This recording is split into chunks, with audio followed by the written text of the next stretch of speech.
तेरे कवन कवन गुण कह कह गावां। तू साहिब गुणी निदाना।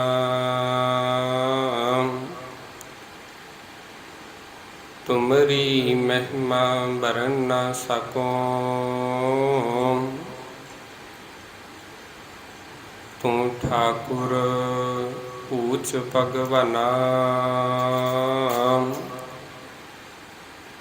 आप नारायण कला धार जग मह परवरियो। निरंकार आकार जोत जग मंडल करियो।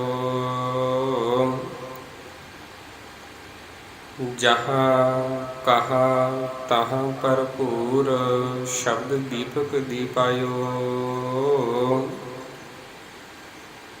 जे सिखा संग्रहो तत हर चरण मिलायो। नानक कुल निमल अवतरियो। अंगद लहने संग हो।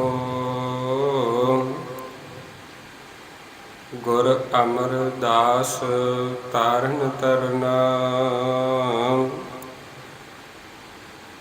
जन्म जन्म पा शरण तो। नानक कुल निमल अवतरियो। अंगद लहने संग हो।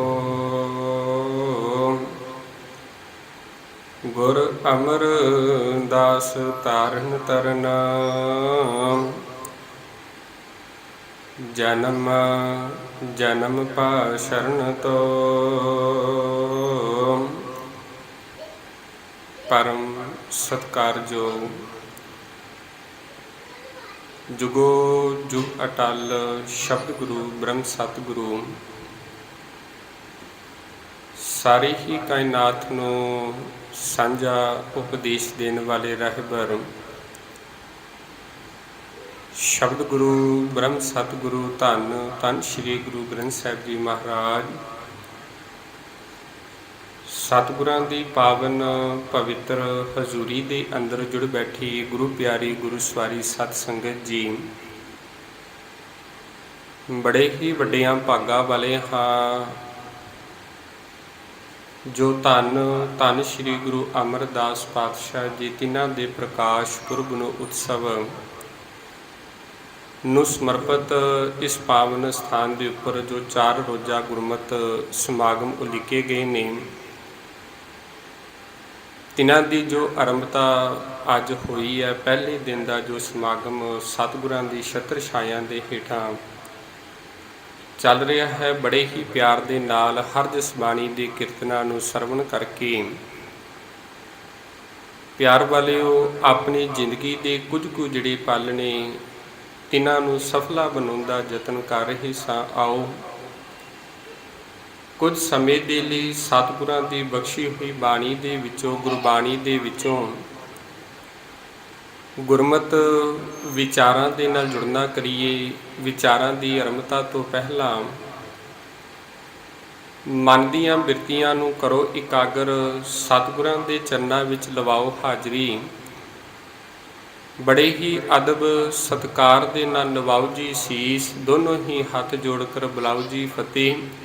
आखो जी वाहिगुरु जी का खालसा वाहिगुरु जी की फतेह। सो प्रबंधक साहबाना दे वलों समूह साध संगत दे वलों ये जो बेनती की गई कि तीसरे पातशाह जी की उस्तत दे विच उचारण किए हुए भट्ट साहबाना दे वलों तिन्हां दे सवैयां दे विचों जो गुरमत विचार आप जी के सामने रखनी है। प्यार वालिओ, जदों भट्ट साहबान सतगुरु गुरु अर्जन पातशाह जी के दर के उपर आउंदे ने,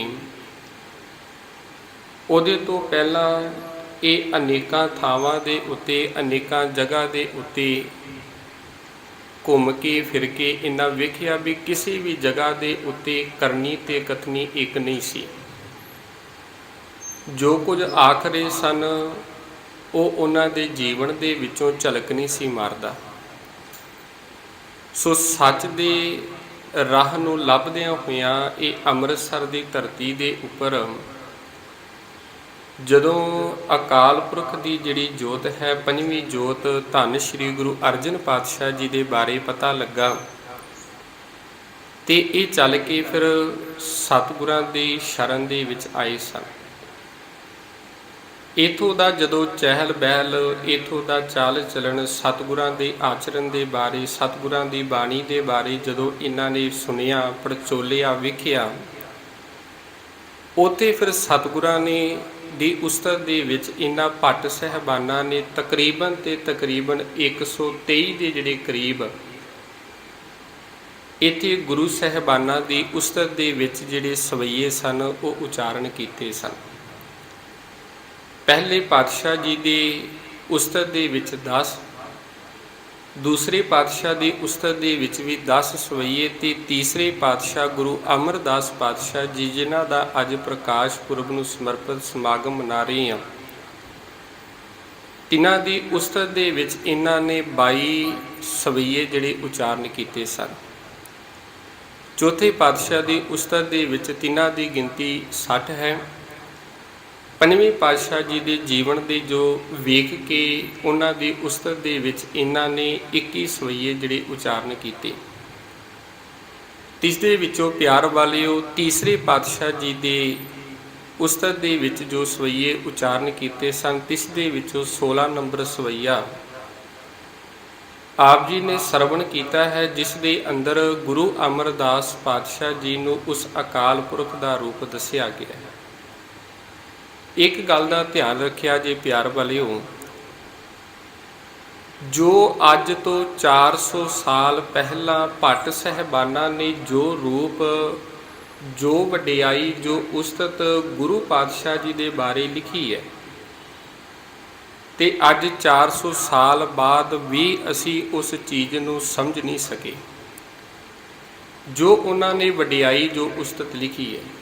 400 ਸਾਲ ਹੋ ਗਏ ਤੇ ਜੇਕਰ ਹੁਣ ਪੁੱਛਿਆ ਜਾਵੇ ਵੀ ਗੁਰੂ ਸਾਹਿਬਾਨ ਗੁਰੂ ਅਮਰਦਾਸ ਪਾਤਸ਼ਾਹ ਜੀ ਕੌਣ ਸਨ, ਉਹਨਾਂ ਦੀ ਉਸਤਤ, ਉਹਨਾਂ ਦੀ ਵਡਿਆਈ, ਉਹਨਾਂ ਦਾ ਰੁਤਬਾ ਕੀ ਸੀ, ਉਹਨਾਂ ਦੀ ਪਰਸਨੈਲਿਟੀ ਦੇ ਬਾਰੇ ਪੁੱਛਿਆ ਜਾਵੇ ਤੇ ਉਹ ਕੇਵਲ ਤੇ ਕੇਵਲ ਇੱਕੋ ਗੱਲ ਆਖਦੇ ਨੇ, ਗੁਰੂ ਨਾਨਕ, ਗੁਰੂ ਅੰਗਦ, ਗੁਰੂ ਅਮਰਦਾਸ ਪਾਤਸ਼ਾਹ ਜੀ ਤੇ ਅਕਾਲ ਪੁਰਖ ਦੇ ਵਿੱਚ ਕਿਸੇ ਪ੍ਰਕਾਰ ਦਾ ਕੋਈ ਭੇਦ ਨਹੀਂ, ਇੱਕੋ ਹੀ ਜੋਤ ਹੈ। ਦੁਆਰਾ ਤੋਂ ਫਿਰ ਇਸ ਗੱਲ ਨੂੰ ਸਮਝਿਆ ਜਾਵੇ, ਜਦੋਂ ਉਹ ਅਕਾਲ ਪੁਰਖ ਵਾਹਿਗੁਰੂ ਜਿਹੜਾ ਨਿਰੰਕਾਰ ਦਾ ਰੂਪ ਹੈ, ਇਸ ਸੰਸਾਰ ਨੂੰ, ਜਗਤ ਨੂੰ ਤਾਰਨ ਦੇ ਲਈ, ਲੁਕਾਈ ਨੂੰ ਤਾਰਨ ਦੇ ਲਈ ਜਦੋਂ ਇਸ ਸੰਸਾਰ ਦੇ ਵਿੱਚ ਆਕਾਰ ਦਾ ਰੂਪ ਬਣ ਕੇ ਆਏ ਤੇ ਉਹ ਸਨ ਗੁਰੂ ਅਮਰਦਾਸ ਪਾਤਸ਼ਾਹ ਜੀ। ਦੂਜੀ ਗੱਲ, ਜਦੋਂ ਇਸ ਸੰਸਾਰ ਦੀ ਤਪਦੀ ਹੋਈ ਸ੍ਰਿਸ਼ਟੀ ਨੂੰ ਵੇਖਿਆ, ਲੁਕਾਈ ਨੂੰ ਵੇਖਿਆ, ਲੋਕੀ ਕੁਰਲਾ ਰਹੇ ਸਨ ਤੇ ਉਸ ਸਮੇਂ ਆਪ ਨਾਰਾਇਣ ਨੇ ਜਿਹੜਾ ਆਕਾਰ ਧਾਰਨ ਕੀਤਾ ਉਹ ਸੀ ਗੁਰੂ ਅਮਰਦਾਸ ਪਾਤਸ਼ਾਹ ਜੀ। ਆਪ ਨਾਰਾਇਣ ਕਲਾ ਧਾਰ ਜਗ ਮੈਂ ਪਰਵਰਿਓ, ਨਿਰੰਕਾਰ ਆਕਾਰ ਜੋਤ ਜਗ ਮੰਡਲ ਕਰਿਓ। ਵੀ ਉਹ ਅਕਾਲ ਪੁਰਖ ਵਾਹਿਗੁਰੂ ਜੇਕਰ ਆਕਾਰ ਦੇ ਰੂਪ ਦੇ ਵਿੱਚ ਵੇਖਿਆ ਜਾਵੇ ਤੇ ਉਹਨਾਂ ਦਾ ਅਸਲ ਜਿਹੜਾ ਰੂਪ ਹੈ ਉਹ ਨੇ ਗੁਰੂ ਅਮਰਦਾਸ ਪਾਤਸ਼ਾਹ ਜੀ। ਤੇ ਪਿਆਰ ਵਾਲਿਓ, ਇੱਕ ਹੋਰ ਭੱਟ ਸਾਹਿਬਾਨ ਦਾ ਜਿਹੜਾ ਸ਼ਬਦ ਹੁੰਦਾ ਹੈ, ਜਿਹਦੇ ਵਿੱਚ ਉਹਨਾਂ ਨੇ ਇਹੀ ਗੱਲ ਕੀਤੀ ਹੈ ਕਿ ਉਹ ਮਾਲਕ ਪਰਮਾਤਮਾ ਨੇ ਆਪ ਆਪਣਾ ਜਿਹੜਾ ਰੂਪ ਹੈ ਉਹ ਦੇ ਕੇ ਗੁਰੂ ਨਾਨਕ ਪਾਤਸ਼ਾਹ ਜੀ ਨੂੰ ਸੰਸਾਰ ਦੇ ਵਿੱਚ, ਜਗਤ ਦੇ ਵਿੱਚ ਭੇਜਿਆ ਸੀ। ਜੋਤ ਰੂਪ ਉਸ ਮਾਲਕ ਨੇ ਜੋਤ ਰੂਪ ਹਰ ਆਪ ਗੁਰੂ ਨਾਨਕ ਕਹਾਇਓ। ਜੋਤ ਉਹੀ ਹੈ, ਜੋਤ ਗੁਰੂ ਨਾਨਕ ਦੀ ਹੈ ਤੇ ਗੁਰੂ ਨਾਨਕ ਦੇ ਅੰਦਰ ਜਿਹੜੀ ਜੋਤ ਕੰਮ ਕਰ ਰਹੀ ਹੈ ਉਹ ਹੈ ਅਕਾਲ ਪੁਰਖ ਦੀ ਜੋਤ। ਤੇ ਸੰਸਾਰ ਦੇ ਅੰਦਰ ਜਦੋਂ ਆਕਾਰ ਦਾ ਰੂਪ ਲਿਆ ਤੇ ਇਹੀ ਗੁਰੂ ਨਾਨਕ ਦੀ ਜੋਤ ਕਹਾਈ ਗਈ, ਜਿਹਨੂੰ ਅਸੀਂ ਇਹ ਵੀ ਗੱਲ ਪੜ੍ਹਦੇ ਹਾਂ, ਸਤਿਗੁਰੂ ਨਾਨਕ ਪ੍ਰਗਟਿਆ ਮਿੱਟੀ ਧੁੰਦ ਜਗ ਚਾਨਣ ਹੋਇਆ। ਕਿਉਂ? ਜੋਤ ਦੀ ਗੱਲ ਚੱਲ ਰਹੀ ਹੈ। ਇੱਕ ਸਵੇਰੀ ਮੈਂ ਵਿਚਾਰ ਪੜ੍ਹ ਰਿਹਾ ਸਾਂ ਡਾਕਟਰ ਭਾਈ ਸਰਬੀਰ ਸਿੰਘ ਜੀ ਦੀ। ਉਹਨਾਂ ਦਾ ਇੱਕ ਨਾਵਲ ਹੈ ਬਾਬਾ ਨੋਧ ਸਿੰਘ ਜੀ, ਪੜ੍ਹਨ ਵਾਲੀ ਚੀਜ਼ ਹੈ, ਕਿਉਂਕਿ ਜੇਕਰ ਗੁਰਬਾਣੀ ਨੂੰ ਥੋੜ੍ਹਾ ਜਿਹਾ ਸੁਖਾਲੇ ਤਰੀਕੇ ਦੇ ਨਾਲ ਸਮਝਣਾ ਹੋਵੇ ਤੇ ਉਹਦੇ ਲਈ ਭਾਈ ਵੀਰ ਸਿੰਘ ਜੀ ਦੀਆਂ ਜਿਹੜੀਆਂ ਲਿਖਤਾਂ ਨੇ ਉਹ ਸਾਡੇ ਲਈ ਬੜਾ ਸਹਿਯੋਗ ਕਰਦੀਆਂ ਨੇ, ਬੜੀਆਂ ਸਹਾਇਤਾ ਕਰਦੀਆਂ ਨੇ। ਉਹਨਾਂ ਬੜੇ ਸੌਖੇ ਤਰੀਕੇ ਦੇ ਨਾਲ, ਸੱਜੇ ਤਰੀਕੇ ਦੇ ਨਾਲ, ਢੰਗ ਦੇ ਨਾਲ ਇਸ ਚੀਜ਼ ਨੂੰ ਸਮਝਾਇਆ ਹੈ। ਭਾਵੇਂ ਇੱਕ ਨਾਵਲ ਹੈ ਜਿਹਦਾ ਨਾਮ ਹੈ ਬਾਬਾ ਵਿਨੋਦ ਸਿੰਘ, ਉਹਦੇ ਵਿੱਚ ਬਾਬਾ ਨੋਧ ਸਿੰਘ ਹੈ ਜਿਹੜਾ ਕੇਵਲ ਤੇ ਕੇਵਲ ਇੱਕ ਭਾਈ ਵੀਰ ਸਿੰਘ ਜੀ ਦੇ ਲਈ ਪਾਤਰ ਹੈ, ਪਾਤਰ ਦਾ ਕੰਮ ਕਰ ਰਿਹਾ ਹੈ। ਉਸ ਪਾਤਰ ਦੇ ਜੇਕਰ ਥੋੜ੍ਹੇ ਜਿਹੇ ਬੈਕਗਰਾਊਂਡ ਨੂੰ ਵੇਖੀਏ ਤੇ ਉਹ ਇੱਕ ਗ੍ਰਹਿਸਥੀ ਹੈ ਤੇ ਘਰ ਦੇ ਵਿੱਚ ਖੇਤੀਬਾੜੀ ਦਾ ਕੰਮ ਕਰਦੇ ਨੇ ਤੇ ਨਾਲੋਂ ਨਾਲ ਗੁਰੂ ਦੀ ਵਿਚਾਰ ਨੂੰ ਆਪਣੀ ਜ਼ਿੰਦਗੀ ਦੇ ਵਿੱਚ ਧਾਰਨ ਕੀਤਾ ਹੋਇਆ। ਤੇ ਜਦੋਂ ਪਿਆਰ ਵਾਲਿਓ ਗੁਰੂ ਦੀ ਵਿਚਾਰ ਸਾਡੀ ਜ਼ਿੰਦਗੀ ਦੇ ਵਿੱਚ ਧਾਰਨ ਕਰ ਲਵਾਂਗੇ, ਗੁਰੂ ਦੀ ਵਿਚਾਰ ਸਾਡੇ ਹਿਰਦੇ ਦੇ ਵਿੱਚ ਵਸ ਜਾਵੇਗੀ, ਤੇ ਪਿਆਰ ਵਾਲਿਓ ਜਿੰਨੇ ਅਸੀਂ ਬੈਠੇ ਹਾਂ ਸਭ ਹੀ ਪ੍ਰਚਾਰਕ ਹਾਂ, ਸਾਰੇ ਹੀ ਉਸ ਦਾ ਜੋਤ ਆ, ਉਸ ਦਾ ਰੂਪ ਹਾਂ। ਕਿਉਂ? ਜੋ ਗੁਰੂ ਦਾ ਰੂਪ ਹੈ ਉਹ ਗੁਰੂ ਨੇ ਸਿੱਖ ਵੀ ਬਣਾਇਆ ਹੈ। ਅਸੀਂ ਇੱਕ ਸ਼ਬਦ ਪੜ੍ਹਦੇ ਹਾਂ ਨਾ, ਸਿਆਣਿਆਂ ਦਾ ਜੈਸੀ ਸੰਗਤ ਤੈਸੀ ਰੰਗਤ। ਉੱਥੇ ਜੇਕਰ ਇੱਕ ਸ਼ਬਦ ਇਹ ਪੜ੍ਹ ਲਈਏ, ਜੈਸਾ ਗੁਰੂ ਤੈਸਾ ਸਿੱਖ, ਇਹ ਕਿਉਂ ਨਹੀਂ ਹੋ ਸਕਦਾ? ਜਿਹੋ ਜਿਹਾ ਗੁਰੂ ਹੈ, ਜੇਕਰ ਉਹਦੇ ਗੁਣਾਂ ਨੂੰ ਅਸੀਂ ਆਪਣੀ ਜ਼ਿੰਦਗੀ ਦੇ ਵਿੱਚ ਧਾਰਨ ਕਰ ਲਈਏ ਤੇ ਉਹੋ ਜਿਹੇ ਸਿੱਖ ਕਿਉਂ ਨਹੀਂ ਬਣ ਸਕਦੇ? ਗੁਰੂ ਅਮਰਦਾਸ ਪਾਤਸ਼ਾਹ ਜੀ ਜੇਕਰ ਅਕਾਲ ਦਾ ਰੂਪ ਨੇ ਤੇ ਉਹਦੇ ਲਈ ਉਹਨਾਂ ਨੇ ਯਤਨ ਕੀਤਾ, ਗੁਰੂ ਦੀ ਵਿਚਾਰਧਾਰਾ ਨੂੰ ਆਪਣੀ ਜ਼ਿੰਦਗੀ ਦੇ ਵਿੱਚ ਧਾਰਨ ਕੀਤਾ ਸੀ। ਭਾਈ ਵੀਰ ਸਿੰਘ ਜੀ ਲਿਖਦੇ ਨੇ ਵੀ ਇੱਕ ਦਿਨ ਇੱਕ ਮੁਸਾਫਰ ਜਿਹੜਾ ਸਨਾਤਨ ਧਰਮ ਦੇ ਨਾਲ ਸੰਬੰਧ ਰੱਖਣ ਵਾਲਾ, ਗੁਰਮਤਿ ਦੇ ਬਾਰੇ ਕੁਝ ਵੀ ਨਹੀਂ ਜਾਣਦਾ, ਗੁਰਦੁਆਰਾ ਸਾਹਿਬ ਵਿਖੇ ਆਇਆ, ਆ ਕੇ ਮੱਥਾ ਟੇਕਿਆ ਤੇ ਉੱਥੇ ਬਾਬਾ ਵਿਨੋਦ ਸਿੰਘ ਜੀ ਬੈਠੇ ਹੋਏ ਨੇ। ਉਹਨਾਂ ਦੇ ਨਾਲ ਵਿਚਾਰ ਹੋਣ ਲੱਗ ਪਈ, ਪੁੱਛਣ ਲੱਗ ਪਿਆ ਵੀ ਗੁਰਦੁਆਰਾ ਕਿਸ ਲਈ ਹੈ? ਤੁਸੀਂ ਗੁਰੂ ਨਾਨਕ ਨੂੰ ਕੀ ਸਮਝਦੇ ਹੋ? ਨਾਨਕ ਤੁਹਾਡੇ ਲਈ ਕੀ ਹੈ? ਤੇ ਸਵਾਲ ਚੱਲਦਿਆਂ ਗੱਲ ਚੱਲਦਿਆਂ ਉਹਨਾਂ ਨੇ ਸਵਾਲ ਕੀਤਾ ਕਿ ਬਾਬਾ ਨਾਨਕ ਤੁਹਾਡੇ ਲਈ ਰੱਬ ਹੈ? ਤੇ ਬਾਬਾ ਵਿਨੋਦ ਸਿੰਘ ਜੀ ਜਵਾਬ ਦਿੰਦੇ, ਕਹਿੰਦੇ ਨਹੀਂ, ਰੱਬ ਨਹੀਂ ਆ। ਤੇ ਫਿਰ ਕਹਿੰਦੇ ਕੀ ਹੈ? ਦੁਬਾਰਾ ਤੋਂ ਫਿਰ ਸਵਾਲ ਕੀਤਾ ਵੀ ਰੱਬ ਗੁਰੂ ਨਾਨਕ ਤੁਹਾਡੇ ਲਈ ਦੇਵਤਾ ਹੈ? ਤੇ ਅੱਗੋਂ ਬਾਬਾ ਵਿਨੋਦ ਸਿੰਘ ਜੀ ਦੁਬਾਰਾ ਤੋਂ ਫਿਰ ਜਵਾਬ ਦਿੰਦੇ ਨੇ, ਕਹਿੰਦੇ ਨਹੀਂ, ਬਾਬਾ ਨਾਨਕ ਸਾਡੇ ਲਈ ਦੇਵਤਾ ਨਹੀਂ। ਤੇ ਤੀਜੀ ਵਾਰੀ ਫਿਰ ਹੈਰਾਨ ਹੋ ਕੇ ਪੁੱਛਿਆ, ਆਖਣ ਲੱਗਾ ਬਾਬਾ ਨਾਨਕ ਤੁਹਾਡੇ ਲਈ ਕੋਈ ਆਮ ਮਨੁੱਖ ਹੈ? ਤੇ ਬਾਬਾ ਵਿਨੋਦ ਸਿੰਘ ਜੀ ਨੇ ਜਵਾਬ ਦਿੱਤਾ, ਹੱਸ ਕੇ ਆਖਣ ਲੱਗੇ, ਨਹੀਂ, ਗੁਰੂ ਨਾਨਕ ਸਾਡੇ ਲਈ ਕੋਈ ਮਨੁੱਖ ਵੀ ਨਹੀਂ, ਆਮ ਮਨੁੱਖ ਵੀ ਨਹੀਂ ਹੈ।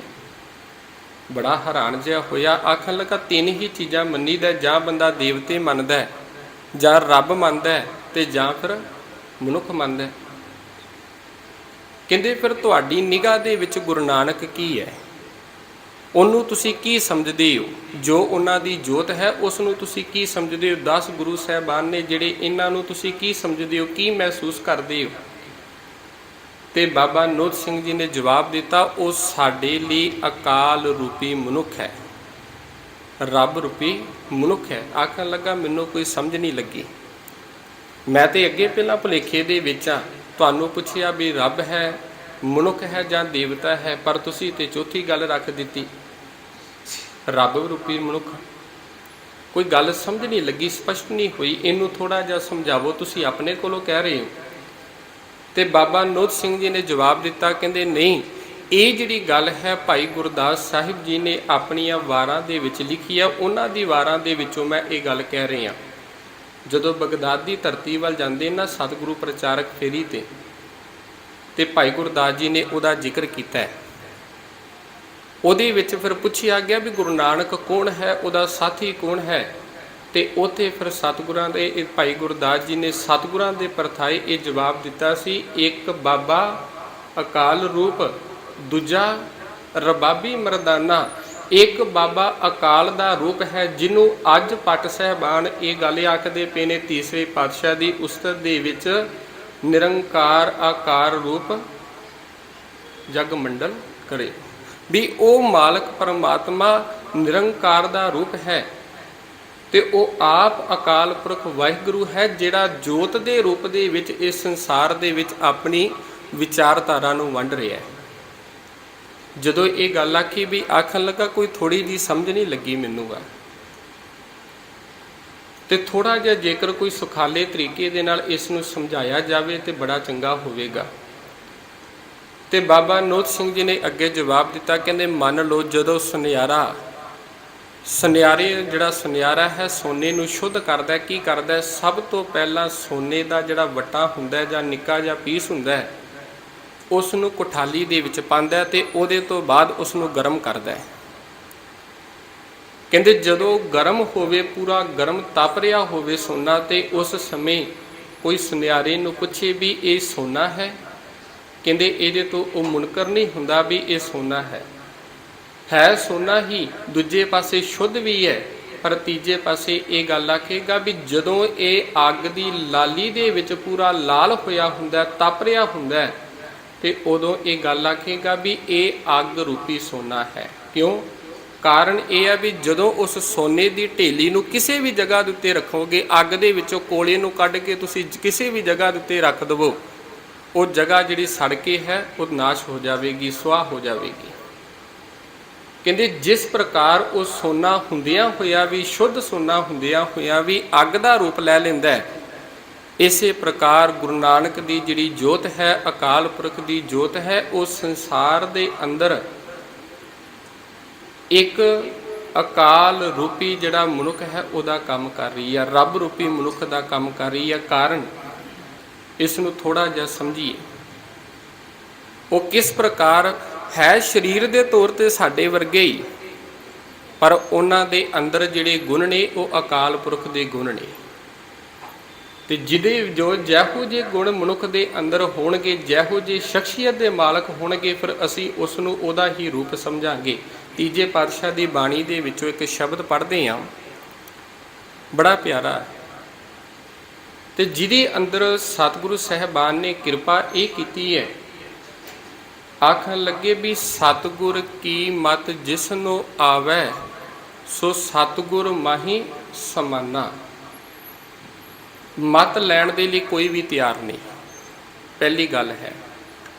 ਅਸੀਂ ਸਭ ਕੁਝ ਕਰਨ ਦੇ ਲਈ ਤਿਆਰ ਹਾਂ, ਪਰ ਗੁਰੂ ਇੱਕ ਸਾਡੇ ਕੋਲੋਂ ਚੀਜ਼ ਮੰਗ ਰਿਹਾ। ਸੁਖਮਨੀ ਸਾਹਿਬ ਦੀ ਬਾਣੀ ਦੇ ਵਿੱਚੋਂ ਆਪਾਂ ਹਰ ਰੋਜ਼ ਸ਼ਬਦ ਪੜ੍ਹਦੇ ਹਾਂ, ਜਿਹਦੇ ਅੰਦਰ ਮੇਰੇ ਮਾਲਕ ਨੇ ਇਹ ਕਿਰਪਾ ਕੀਤੀ, ਆਖਣ ਲੱਗੇ ਮੈਨੂੰ ਕੋਈ ਪੈਸੇ ਦੀ ਲੋੜ ਨਹੀਂ, ਮੈਨੂੰ ਕੋਈ ਧਨ ਦੀ ਲੋੜ ਨਹੀਂ, ਮੈਨੂੰ ਵਸਤਰਾਂ ਦੀ ਲੋੜ ਨਹੀਂ। ਇਹ ਜ਼ਰੂਰੀ ਨਹੀਂ ਕਿ ਤੂੰ ਕੀਮਤੀ ਤੋਂ ਕੀਮਤੀ ਪੁਸ਼ਾਕੇ ਲਿਆ ਕੇ, ਰੁਮਾਲੇ ਲਿਆ ਕੇ ਭੇਟ ਕਰ, ਮੈਂ ਤੇਰੇ ਤੋਂ ਕੁਝ ਵੀ ਨਹੀਂ ਮੰਗਦਾ। ਇੱਕ ਉਹ ਚੀਜ਼ ਮੰਗ ਰਹਾ ਜਿਹੜਾ ਤੇਰੇ ਕਿਸੇ ਵੀ ਕੰਮ ਨਹੀਂ, ਉਹ ਹੈ ਤੇਰਾ ਮਨ। ਤੇ ਵੇਚੀ ਹੋਈ ਚੀਜ਼ ਨੂੰ ਕਦੇ ਵੀ ਅਸੀਂ ਉਹਦੀ ਕੋਈ ਚਿੰਤਾ ਨਹੀਂ ਕਰਦੇ। ਕੋਈ ਸਾਡੇ ਤੋਂ ਮੰਗ ਕੇ ਲੈ ਜਾਵੇ ਕੋਈ ਵੀ ਚੀਜ਼ ਹੈ, ਉਹਦੇ ਬਾਰੇ ਸਾਨੂੰ ਚਿੰਤਾ ਰਹੇਗੀ, ਟੈਨਸ਼ਨ ਰਹੇਗੀ, ਸੋਚਦੇ ਰਵਾਂਗੇ ਕਿਤੇ ਸਾਡੀ ਚੀਜ਼ ਨੂੰ ਤੋੜ ਕੇ ਨਾ ਦੇ ਜਾਵੇ, ਜਾਂ ਸਾਡੀ ਚੀਜ਼ ਦਾ ਨੁਕਸਾਨ ਨਾ ਕਰ ਦੇਵੇ। ਜਿਹੜਾ ਕੋਈ ਸਾਡੇ ਤੋਂ ਖਰੀਦ ਕੇ ਹੀ ਲੈ ਗਿਆ, ਉਹਦੇ ਬਾਰੇ ਸਾਨੂੰ ਕੀ ਚਿੰਤਾ ਹੈ? ਪਤਾ ਹੈ ਉਹਨੂੰ ਅਸੀਂ ਪਹਿਲਾਂ ਕਹਿ ਦਿੰਦੇ ਹਾਂ ਵੀ ਹਾਂ ਆਹ ਜਿਹੜੀ ਚੀਜ਼ ਤੇਰੇ ਸਾਹਮਣੇ ਪਈ ਹੈ, ਆਹ ਵੇਖ ਲੈ, ਹੁਣ ਤੂੰ ਚੈੱਕ ਕਰ ਲੈ, ਇਹਦੇ ਤੋਂ ਬਾਅਦ ਜਦੋਂ ਤੂੰ ਖਰੀਦ ਲਈ ਉਹਦੇ ਤੋਂ ਬਾਅਦ ਸਾਡੀ ਕੋਈ ਗਰੰਟੀ ਨਹੀਂ ਹੈ। ਇਹੀ ਗੱਲ ਫਿਰ ਸਤਿਗੁਰਾਂ ਨੇ ਬਾਣੀ ਦੇ ਵਿੱਚ ਵੀ ਇਹ ਗੱਲ ਆਖੀ, ਸੇਵਕ ਬਣਨ ਦੇ ਲਈ, ਗੁਰੂ ਦੀ ਮੱਤ ਨੂੰ ਧਾਰਨ ਕਰਨ ਦੇ ਲਈ ਸਭ ਤੋਂ ਪਹਿਲਾਂ ਤੈਨੂੰ ਮਨ ਗੁਰੂ ਨੂੰ ਦੇਣਾ ਪਵੇਗਾ। ਮਨ ਵੇਚੈ ਸਤਿਗੁਰ ਕੈ ਪਾਸ, ਤਿਸ ਸੇਵਕ ਕੇ ਕਾਰਜ ਰਾਸ। ਤੇ ਉਹੀ ਵੀ ਗੱਲ ਹੈ ਵੀ ਸਤਿਗੁਰ ਕੀ ਮਤ ਜਿਸਨੂੰ ਆਵੈ, ਸੋ ਸਤਿਗੁਰ ਮਾਹੀ ਸਮਾਨਾ। ਜਿਹੜਾ ਗੁਰੂ ਦੀ ਮਤ ਨੂੰ ਆਪਣੇ ਹਿਰਦੇ ਦੇ ਵਿੱਚ ਧਾਰਨ ਕਰ ਲਵੇ ਤੇ ਫਿਰ ਉਹ ਗੁਰੂ ਦਾ ਰੂਪ ਹੀ ਹੋ ਜਾਂਦਾ ਹੈ। ਇਹੀ ਗੱਲ ਹੈ ਨਾ, ਗੁਰੂ ਨਾਨਕ ਪਾਤਸ਼ਾਹ ਜੀ ਤੋਂ ਗੁਰੂ ਅੰਗਦ ਪਾਤਸ਼ਾਹ ਜੀ ਰੂਪ ਹੁੰਦੇ ਨੇ।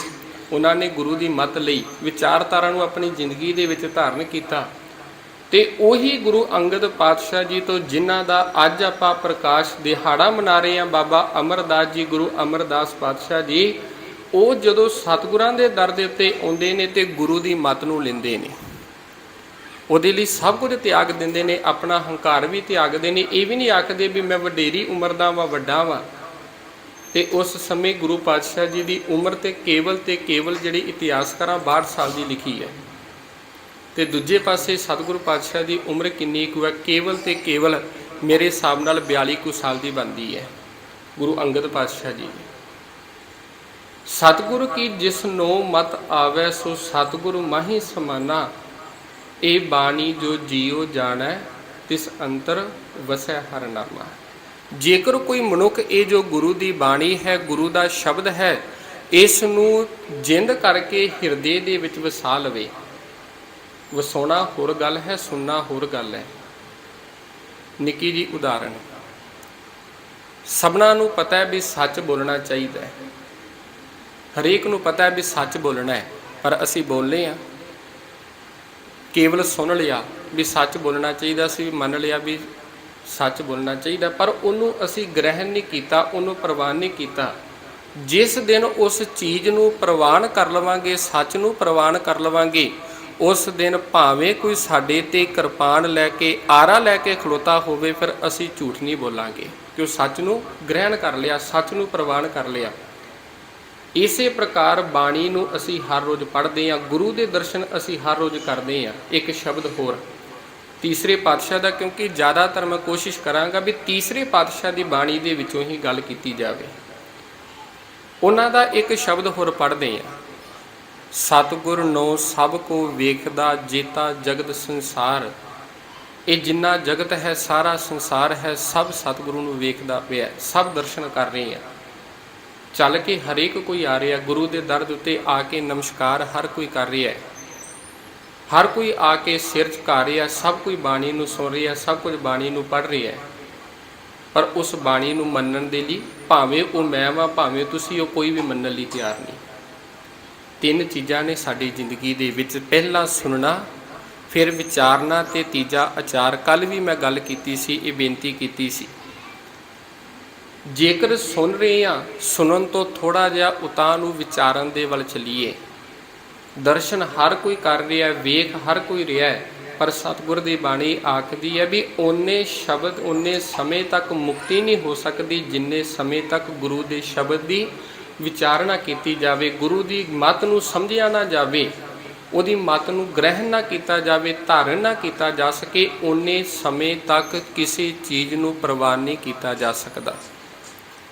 ਉਹਨੂੰ ਸਮਝਣਾ ਪਵੇਗਾ। ਜੇਕਰ ਅਸੀਂ ਬਾਣੀ ਨੂੰ ਸੁਣ ਰਹੇ ਹਾਂ, ਬੜੀ ਚੰਗੀ ਗੱਲ ਹੈ, ਸੁਣਨਾ ਚੰਗੀ ਗੱਲ ਹੈ, ਕਿਉਂ ਪਹਿਲਾਂ ਤੇ ਕਦਮ ਪੁੱਟ ਰਹੇ ਹਾਂ ਨਾ ਗੁਰੂ ਦੇ ਵੱਲ। ਭਾਈ ਗੁਰਦਾਸ ਜੀ ਆਖਦੇ ਨਾ ਕਿ ਜੇਕਰ ਕੋਈ ਮਨੁੱਖ ਗੁਰੂ ਦੇ ਵੱਲ ਇੱਕ ਕਦਮ ਪੱਟ ਰਿਹਾ, ਗੁਰੂ ਉਹਨੂੰ ਹਜ਼ਾਰਾਂ ਕਦਮ ਅੱਗੇ ਲੈਣ ਲਈ ਆਉਂਦਾ ਹੈ। ਅੱਗੋਂ ਹਜ਼ਾਰਾਂ ਕਦਮ ਲੈਣ ਦੇ ਲਈ ਆ ਰਿਹਾ ਵੀ ਜੇਕਰ ਅਸੀਂ ਬਾਣੀ ਨੂੰ ਸੁਣ ਰਹੇ ਹਾਂ ਜਾਂ ਬਹਿ ਕੇ ਪੜ੍ਹ ਰਹੇ ਹਾਂ, ਤੇ ਇਹ ਸਾਡੇ ਲਈ ਚੰਗਾ ਹੈ।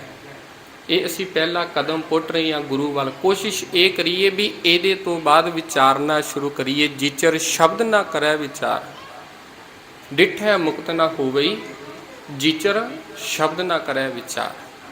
ਵੇਖ ਹਰ ਕੋਈ ਰਿਹਾ, ਸੁਣ ਹਰ ਕੋਈ ਰਿਹਾ, ਪੜ੍ਹ ਹਰ ਕੋਈ ਰਿਹਾ, ਮੈਂ ਵੀ ਪੜ੍ਹ ਰਿਹਾ, ਤੁਸੀਂ ਵੀ ਪੜ੍ਹ ਰਹੇ ਹੋ, ਪਰ ਵਿਚਾਰਨ ਦੇ ਲਈ ਕੋਈ ਵੀ ਤਿਆਰ ਨਹੀਂ ਹੈ।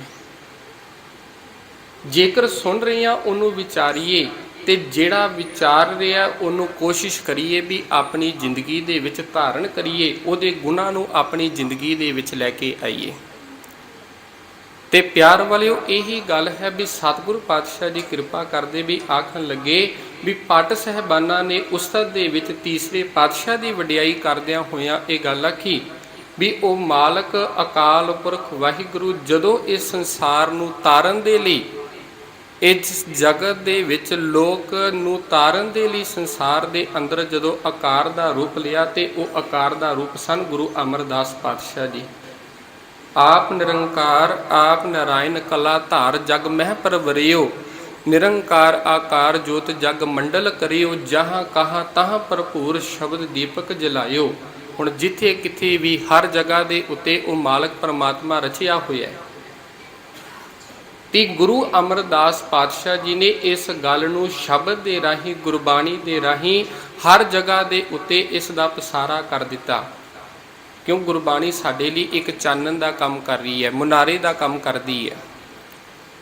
ਘਰ ਦੇ ਵਿੱਚ ਚਾਨਣ ਕਰਨਾ ਹੋਵੇ, ਰਾਤ ਦਾ ਹਨੇਰਾ ਹੋਵੇ, ਅਸੀਂ ਕੋਈ ਟੂਬਾਂ ਦੀ ਜਾਂ ਬਲਬਾਂ ਦੀ ਜਾਂ ਪੁਰਾਣੇ ਸਮਿਆਂ ਦੇ ਵਿੱਚ ਦੀਵਿਆਂ ਦੀ ਵਰਤੋਂ ਕਰਦੇ ਸਾਂ। ਜਿਸ ਜਗ੍ਹਾ ਦੇ ਉੱਤੇ ਦੀਵਾ ਬਲ ਜਾਵੇ ਉਸ ਜਗ੍ਹਾ ਦੇ ਉੱਤੇ ਚਾਨਣ ਸੀ। ਤੇ ਇਸੇ ਪ੍ਰਕਾਰ ਗੁਰਬਾਣੀ ਦਾ ਇਹ ਬਚਨ ਵੀ ਪੜ੍ਹਦੇ ਹਾਂ, ਗੁਰਬਾਣੀ ਇਸ ਜਗ ਮੈਂ ਚਾਨਣ। ਵੀ ਗੁਰਬਾਣੀ ਇਸ ਜਗ ਦੇ ਵਿੱਚ ਚਾਨਣ ਹੈ। ਕਿਹੜਾ ਚਾਨਣ? ਜਿਹੜਾ ਚਾਨਣ ਸਾਡੇ ਅੰਦਰ ਕਰ ਰਹੀ ਹੈ। ਬਾਹਰ ਚਾਨਣ ਬੜਾ ਹੈ, ਸਾਡੇ ਅੰਦਰ ਹੀ ਅਗਿਆਨਤਾ ਹੈ, ਸਾਡੇ ਅੰਦਰ ਹੀ ਅੰਧ ਵਿਸ਼ਵਾਸ ਜਿਹੜੇ ਕੰਮ ਕਰ ਰਹੇ ਨੇ, ਸਾਡੇ ਅੰਦਰ ਹੀ ਵਹਿਮ ਭਰਮ ਨੇ, ਭੇਦਤਾ ਹੈ। ਤੇ ਇਹ ਜਿਹੜੀ ਗੁਰਬਾਣੀ ਹੈ ਇਹ ਸਾਡੇ ਅੰਦਰ ਦੇ ਅਗਿਆਨਤਾ ਦੇ ਹਨੇਰੇ ਨੂੰ ਖਤਮ ਕਰਨ ਦਾ ਯਤਨ ਕਰਦੀ ਹੈ, ਸਾਡੇ ਅੰਦਰ ਪ੍ਰਕਾਸ਼ ਕਰ ਰਹੀ ਹੈ।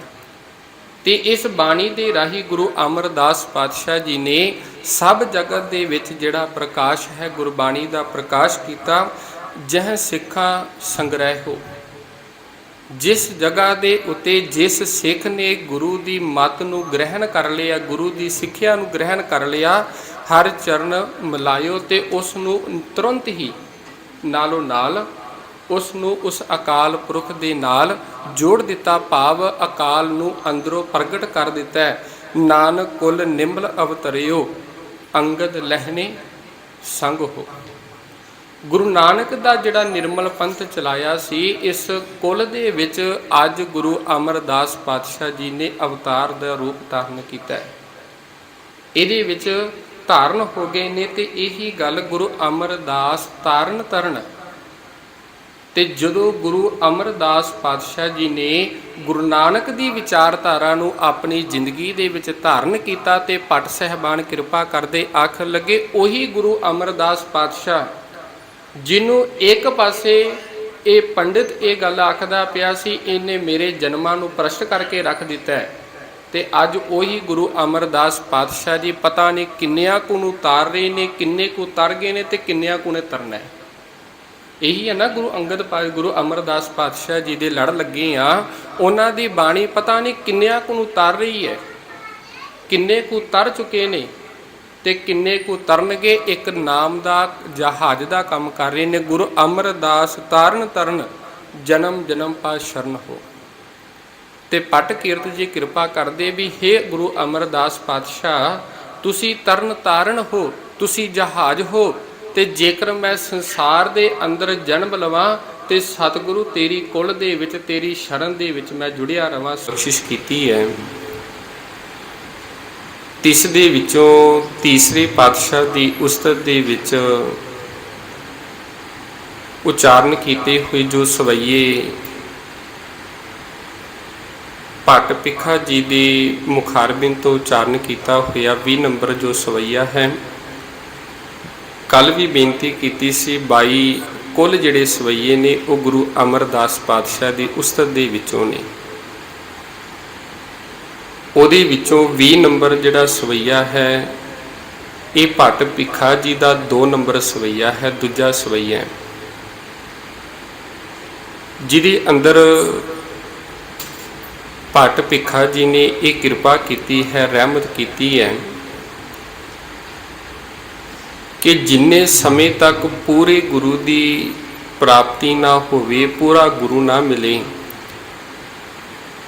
ਉਨੇ ਸਮੇਂ ਤੱਕ ਮਨੁੱਖ ਦੀ ਜਿਹੜੀ ਜ਼ਿੰਦਗੀ ਹੈ ਉਹਦੀ ਜ਼ਿੰਦਗੀ ਦੇ ਵਿੱਚ ਭਟਕਣਾ ਹੀ ਰਹੇਗੀ।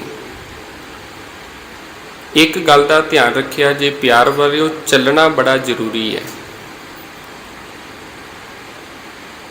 ਜਦੋਂ ਜਿਵੇਂ ਅਸੀਂ ਚੱਲਾਂਗੇ, ਚੱਲਦਿਆਂ ਜੇਕਰ ਸਾਨੂੰ ਮੰਜ਼ਿਲ ਦਾ ਪਤਾ ਹੈ ਕਿ ਕਿਸ ਮੁਕਾਮ ਦੇ ਉੱਤੇ, ਕਿਸ ਮੰਜ਼ਿਲ ਦੇ ਉੱਪਰ ਪਹੁੰਚਣਾ ਹੈ, ਤੇ ਸਾਡਾ ਚੱਲਿਆ ਹੋਇਆ ਜਿਹੜਾ ਕਦਮ ਹੈ ਇਹ ਸਫਲਾ ਹੋ ਸਕਦਾ ਹੈ। ਇਹ ਕਦਮ ਸਾਡੇ ਸਫਲੇ ਨੇ। ਤੇ ਜਿੰਨੇ ਸਮੇਂ ਤੱਕ ਸਾਨੂੰ ਮੰਜ਼ਿਲ ਦਾ ਨਹੀਂ ਪਤਾ, ਮੁਕਾਮ ਦਾ ਨਹੀਂ ਪਤਾ, ਤੇ ਅਸੀਂ ਚੱਲੀ ਜਾ ਰਹੇ ਹਾਂ, ਸਫ਼ਰ ਕਰ ਰਹੇ ਹਾਂ, ਤੇ ਇਹ ਚੱਲਿਆ ਹੋਇਆ ਜਿਹੜਾ ਸਫ਼ਰ ਹੈ, ਇਹ ਚੱਲਿਆ ਹੋਇਆ ਕਦਮ ਸਾਨੂੰ ਗਲਤ ਰਸਤੇ ਦੇ ਉੱਤੇ ਵੀ ਲੈ ਕੇ ਜਾ ਸਕਦਾ ਹੈ। ਰਸਤੇ ਦਾ ਸਾਨੂੰ ਪਤਾ ਹੋਵੇ, ਮੁਕਾਮ ਦਾ ਪਤਾ ਨਾ ਹੋਵੇ, ਮੰਜ਼ਿਲ ਦਾ ਪਤਾ ਨਾ ਹੋਵੇ, ਤੇ ਜਿੰਨਾ ਮਰਜ਼ੀ ਤੁਸੀਂ ਸਫ਼ਰ ਤੈਅ ਕਰ ਲਓ, ਜਿੰਨਾ ਮਰਜ਼ੀ ਤੁਸੀਂ ਪੈਂਡਾ ਤੈਅ ਕਰ ਲਵੋ, ਜਿੰਨੇ ਸਮੇਂ ਤੱਕ ਤੁਸੀਂ ਆਪਣੀ ਮੰਜ਼ਿਲ ਨੂੰ ਨਹੀਂ ਮਿੱਥਦੇ, ਉਨੇ ਸਮੇਂ ਤੱਕ ਚੱਲਿਆ ਕਿਸੇ ਵੀ ਕੰਮ ਨਹੀਂ। ਰਸਤੇ ਦਾ ਪਤਾ ਨਹੀਂ, ਜੇਕਰ ਮੰਜ਼ਿਲ ਦਾ ਪਤਾ ਹੈ, ਅਸੀਂ ਕਿਸੇ ਨੂੰ ਪੁੱਛ ਕੇ ਵੀ ਆਪਣੀ ਮੰਜ਼ਿਲ ਤੇ ਪਹੁੰਚ ਜਾਵਾਂਗੇ। ਤੇ ਜੇਕਰ ਮੰਜ਼ਿਲ ਦਾ ਵੀ ਪਤਾ ਨਹੀਂ, ਅਸੀਂ ਘਰੋਂ ਤੁਰ ਪਏ ਹਾਂ ਤੇ ਸਾਡਾ ਜਿਹੜਾ ਤੁਰਿਆ ਹੋਇਆ, ਜਿਹੜਾ ਪੱਟਿਆ ਹੋਇਆ ਕਦਮ ਕਿਸੇ ਵੀ ਕੰਮ ਦਾ ਨਹੀਂ। ਇਹੀ ਗੱਲ ਅੱਜ ਭੱਟ ਭਿੱਖਾ ਜੀ ਨੇ ਸਾਡੇ ਸਾਹਮਣੇ ਰੱਖੀ ਹੈ, ਸਮਝਾਉਣਾ ਕੀਤਾ ਹੈ। ਉਹਦੇ ਤੋਂ ਪਹਿਲਾਂ ਸਤਿਗੁਰਾਂ ਦੇ ਜੀਵਨ ਦੇ ਵਿੱਚੋਂ ਇੱਕ ਦੋ ਜੋ ਘਟਨਾ ਨੇ ਉਹ ਆਪ ਜੀ ਦੇ ਸਨਮੁਖ ਰੱਖਾਂ। ਜਿੰਨੇ ਸਮੇਂ ਤੱਕ ਅਸਲ ਮੰਜ਼ਿਲ ਦਾ ਨਹੀਂ ਪਤਾ, ਉਨੇ ਸਮੇਂ ਤੱਕ ਦੁਬਾਰਾ ਤੋਂ ਫਿਰ ਬੇਨਤੀ ਹੈ, ਸਾਡਾ ਚੱਲਿਆ ਹੋਇਆ ਪ੍ਰਵਾਨ ਨਹੀਂ। ਇਹੀ ਗੱਲ ਹੈ ਨਾ, 62 ਸਾਲ ਦੀ ਉਮਰ ਤੱਕ ਸਤਿਗੁਰੂ ਗੁਰੂ ਅਮਰਦਾਸ ਪਾਤਸ਼ਾਹ ਜੀ ਆਪਣੀ ਜ਼ਿੰਦਗੀ ਦੇ ਅੰਦਰ ਹਰੇਕ ਉਹ ਕੰਮ ਕਰ ਰਹੇ ਨੇ, ਹਰੇਕ ਉਹ ਕਾਰਜ ਕਰ ਰਹੇ ਨੇ ਜੋ ਇਸ ਸੰਸਾਰ ਦੇ ਅੰਦਰ ਧਰਮ ਦੇ ਨਾਤੇ ਮੰਨਿਆ ਗਿਆ ਹੈ। ਹਰੇਕ ਪ੍ਰਕਾਰ ਦਾ ਕਾਰਜ ਕੀਤਾ ਹੈ, ਰਸਤੇ ਦੇ ਉੱਤੇ ਚੱਲ ਰਹੇ ਨੇ, ਪਰ ਅਸਲ ਦੇ ਵਿੱਚ ਜਿਹੜੀ ਮੰਜ਼ਿਲ ਹੈ ਉਹ ਗੁਰੂ ਸੀ, ਮੰਜ਼ਿਲ ਦਾ ਨਹੀਂ ਸੀ ਪਤਾ। ਆਪਣੇ ਜਪ ਵੀ ਕੀਤਾ, ਤਪ ਵੀ ਕੀਤਾ, ਧਰਮ ਦੇ ਨਾਂ ਤੇ ਯਾਤਰਾਵਾਂ ਵੀ ਕੀਤੀਆਂ ਨੇ, ਧਾਰਮਿਕ ਸਥਾਨਾਂ ਦੇ ਉੱਤੇ ਵੀ ਗਏ ਨੇ, ਪਰ ਆਪਣੀ ਜ਼ਿੰਦਗੀ ਦੇ ਵਿੱਚ ਗੁਰੂ ਨੂੰ ਧਾਰਨ ਨਹੀਂ ਸੀ ਕੀਤਾ। ਅਸੀਂ ਅੱਜ ਸਵਾਲ ਕਰਦੇ ਹਾਂ, ਗੁਰੂ ਦੀ ਸਾਨੂੰ ਲੋੜ ਕੀ ਹੈ? ਇੱਕ ਸਵਾਲ ਹੈ। ਇਹੀ ਗੱਲ ਹੈ ਨਾ, ਮਨੁੱਖ ਅੱਜ ਅਧੂਰਾ ਹੈ।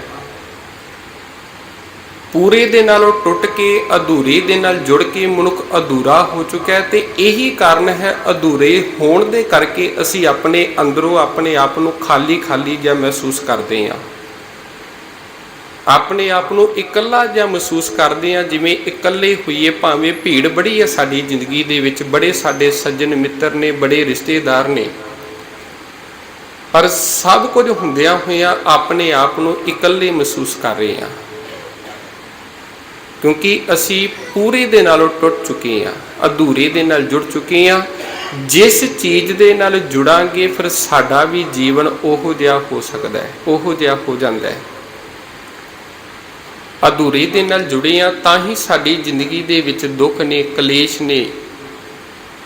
ਇਹੀ ਗੱਲ ਹੈ ਨਾ ਪਿਆਰ ਵਾਲਿਓ, ਅੱਜ ਤੋਂ ਜੇਕਰ 20 ਜਾਂ 30 ਸਾਲ ਪਹਿਲਾਂ ਦੀ ਗੱਲ ਕਰੀਏ, ਭਾਵੇਂ ਮਨੁੱਖ ਦੇ ਕੋਲ ਪਦਾਰਥ ਥੋੜੇ ਸਨ, ਪਰ ਉਹ ਪਰਮਾਰਥ ਦੇ ਨਾਲ ਜੁੜਿਆ ਹੋਇਆ ਸੀ, ਉਹਦੇ ਕਰਕੇ ਖੁਸ਼ ਬੜਾ ਸੀ, ਆਪਣੇ ਪਰਿਵਾਰ ਦੇ ਨਾਲ ਬੜਾ ਖੁਸ਼ ਸੀ। ਅੱਜ ਬੰਦੇ ਦੇ ਕੋਲ ਹਰੇਕ ਪ੍ਰਕਾਰ ਦਾ ਪਦਾਰਥ ਵੀ ਹੈ, ਸੁੱਖ ਦੇ ਹਰੇਕ ਪ੍ਰਕਾਰ ਦੇ ਸਾਧਨ ਨੇ, ਪਰ ਸਭ ਕੁਝ ਹੁੰਦਿਆਂ ਹੋਇਆਂ ਅਸੀਂ ਅੰਦਰੋਂ ਵਿਲਕਦੇ ਪਏ ਹਾਂ, ਅੰਦਰੋਂ ਦੁਖੀ ਹੋ ਰਹੇ ਹਾਂ, ਸਾਡਾ ਅੰਦਰ ਠੰਡਾ ਨਹੀਂ। ਉਹਦਾ ਕਾਰਨ ਇਹ ਹੈ ਵੀ ਪਰਮਾਰਥ ਦੇ ਨਾਲੋਂ ਟੁੱਟ ਕੇ ਪਦਾਰਥ ਦੇ ਨਾਲ ਜੁੜ ਗਏ ਹਾਂ, ਪੂਰੇ ਦੇ ਨਾਲੋਂ ਟੁੱਟ ਕੇ ਅਧੂਰੇ ਦੇ ਨਾਲ ਜੁੜ ਗਏ। ਇਹੀ ਕਾਰਨ ਸੀ 62 ਸਾਲ ਦੀ ਉਮਰ ਤੱਕ ਸਤਿਗੁਰੂ ਪਾਤਸ਼ਾਹ ਜੀ ਨੇ ਹਰੇਕ ਪ੍ਰਕਾਰ ਦਾ ਕਾਰਜ ਕੀਤਾ, ਹਰੇਕ ਪ੍ਰਕਾਰ ਦਾ ਕਰਮ ਕਰਕੇ ਵੇਖਿਆ, ਪਰ ਮਨ ਦੀ ਸ਼ਾਂਤੀ ਨਹੀਂ ਪ੍ਰਾਪਤ ਹੋਈ, ਅੰਦਰ ਸ਼ਾਂਤ ਨਹੀਂ ਹੋਇਆ। ਬੜਿਆਂ ਥਾਵਾਂ ਤੇ ਗਏ, ਬੜਿਆਂ ਦੇ ਕੋਲੋਂ ਜਾ ਕੇ ਰਾਹਗੀਰੀਆਂ ਦੇ ਕੋਲੋਂ ਰਾਹ ਵੀ ਪੁੱਛਿਆ ਵੀ ਅੰਦਰ ਦੀ ਸ਼ਾਂਤੀ ਕਿੱਥੋਂ ਮਿਲੇਗੀ, ਅੰਦਰ ਦਾ ਟਿਕਾ ਕਿੱਥੋਂ ਪ੍ਰਾਪਤ ਹੋਵੇਗਾ। ਕਿਸੇ ਨੇ ਆਖਿਆ ਜਪ ਕਰ ਲੈ, ਜਪ ਕਰ ਲਿਆ, ਤਪ ਕਰ ਲੈ, ਤਪ ਕਰ ਲਿਆ। ਕਿਸੇ ਨੇ ਆਖਿਆ ਇੱਦਾਂ ਕਰ, ਜਾ ਕੇ ਯਾਤਰਾਵਾਂ ਕਰ ਲੈ, ਧਾਰਮਿਕ ਸਥਾਨਾਂ ਦੇ ਉੱਤੇ ਚਲਾ ਜਾ। ਇਹੀ ਗੱਲ ਸੀ 20 ਸਾਲ 1521 ਤੋਂ ਲੈ ਕੇ 1541 ਤੱਕ 20 ਸਾਲ ਸਤਿਗੁਰੂ ਗੁਰੂ ਗੁਰੂ ਅਮਰਦਾਸ ਪਾਤਸ਼ਾਹ ਜੀ ਹਰਿਦੁਆਰ ਦੀ ਯਾਤਰਾ ਕਰਦੇ ਰਹੇ ਨੇ। ਤੇ ਕਈ ਵਾਰੀ ਇੱਕ ਨਿੱਕਾ ਜਿਹਾ ਸਮਾਂ ਇਹੋ ਜਿਹਾ ਹੁੰਦਾ, ਨਿੱਕੀ ਜੀ ਠੋਕਰ ਇਹੋ ਜਿਹੀ ਵੱਜਦੀ ਹੈ ਜਿਹਦੇ ਨਾਲ ਮਨੁੱਖ ਦੀ ਜ਼ਿੰਦਗੀ ਹੀ ਬਦਲ ਜਾਂਦੀ ਹੈ। ਭਾਈ ਸਾਹਿਬ ਨੂੰ ਬੇਨਤੀ ਹੈ ਵੀ ਥੋੜੀ ਜਿਹੀ ਆਵਾਜ਼ ਘਟਾ ਦਿਓ, ਸੀਟੀ ਮਾਰ ਰਿਹਾ। ਕਈ ਵਾਰੀ ਇਹੋ ਜਿਹਾ ਮੋੜ ਆ ਜਾਂਦਾ ਜਿਹਦੇ ਕਰਕੇ ਮਨੁੱਖ ਦਾ ਜੀਵਨ ਹੀ ਬਦਲ ਜਾਂਦਾ ਹੈ। ਦੋ ਘਟਨਾਵਾਂ ਵਾਪਰੀਆਂ ਨੇ ਜ਼ਿੰਦਗੀ ਦੇ ਵਿੱਚ।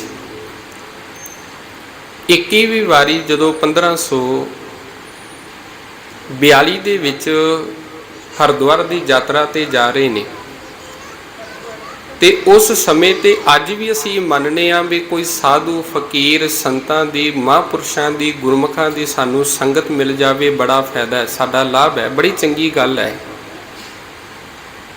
ਉਹੀ ਗੱਲ ਹੋਈ ਵੀ ਰਸਤੇ ਦੇ ਵਿੱਚ ਸਾਧੂ ਵੀ ਮਿਲਦੇ ਨੇ, ਫਕੀਰ ਵੀ ਮਿਲਦੇ ਨੇ, ਅਨੇਕਾਂ ਪ੍ਰਕਾਰ ਦੇ ਜਗਿਆਸੂ ਵੀ ਮਿਲਦੇ ਨੇ, ਤੇ ਉਹਨਾਂ ਦਾ ਸੰਗ ਕਰਦਿਆਂ ਜਦੋਂ ਰਸਤੇ ਦੇ ਵਿੱਚ ਜਾ ਕੇ ਪੜਾਅ ਕੀਤਾ ਨਾ, ਇਹਨਾਂ ਦਾ ਇੱਕ ਸੱਜਣ ਸੀ ਬ੍ਰਹਮਣ, ਜਿਹੜਾ ਆਪਣੇ ਆਪ ਦੇ ਵਿੱਚ ਬੜਾ ਪੂਰਾ ਸੀ। ਹਰੇਕ ਕਿਸੇ ਨੂੰ ਮਾੜਾ ਨਹੀਂ ਕਹਿ ਸਕਦੇ ਸੀ, ਹਰੇਕ ਕਿਸੇ ਨੂੰ ਮਾੜਾ ਨਹੀਂ ਕਹਿ ਸਕਦੇ। ਕੋਈ ਆਪੋ ਆਪਣੀ ਮਿਹਨਤ ਦੇ ਕਰਕੇ, ਆਪੋ ਆਪਣੇ ਕਰਕੇ ਪੂਰਾ ਵੀ ਹੋ ਸਕਦਾ ਹੈ।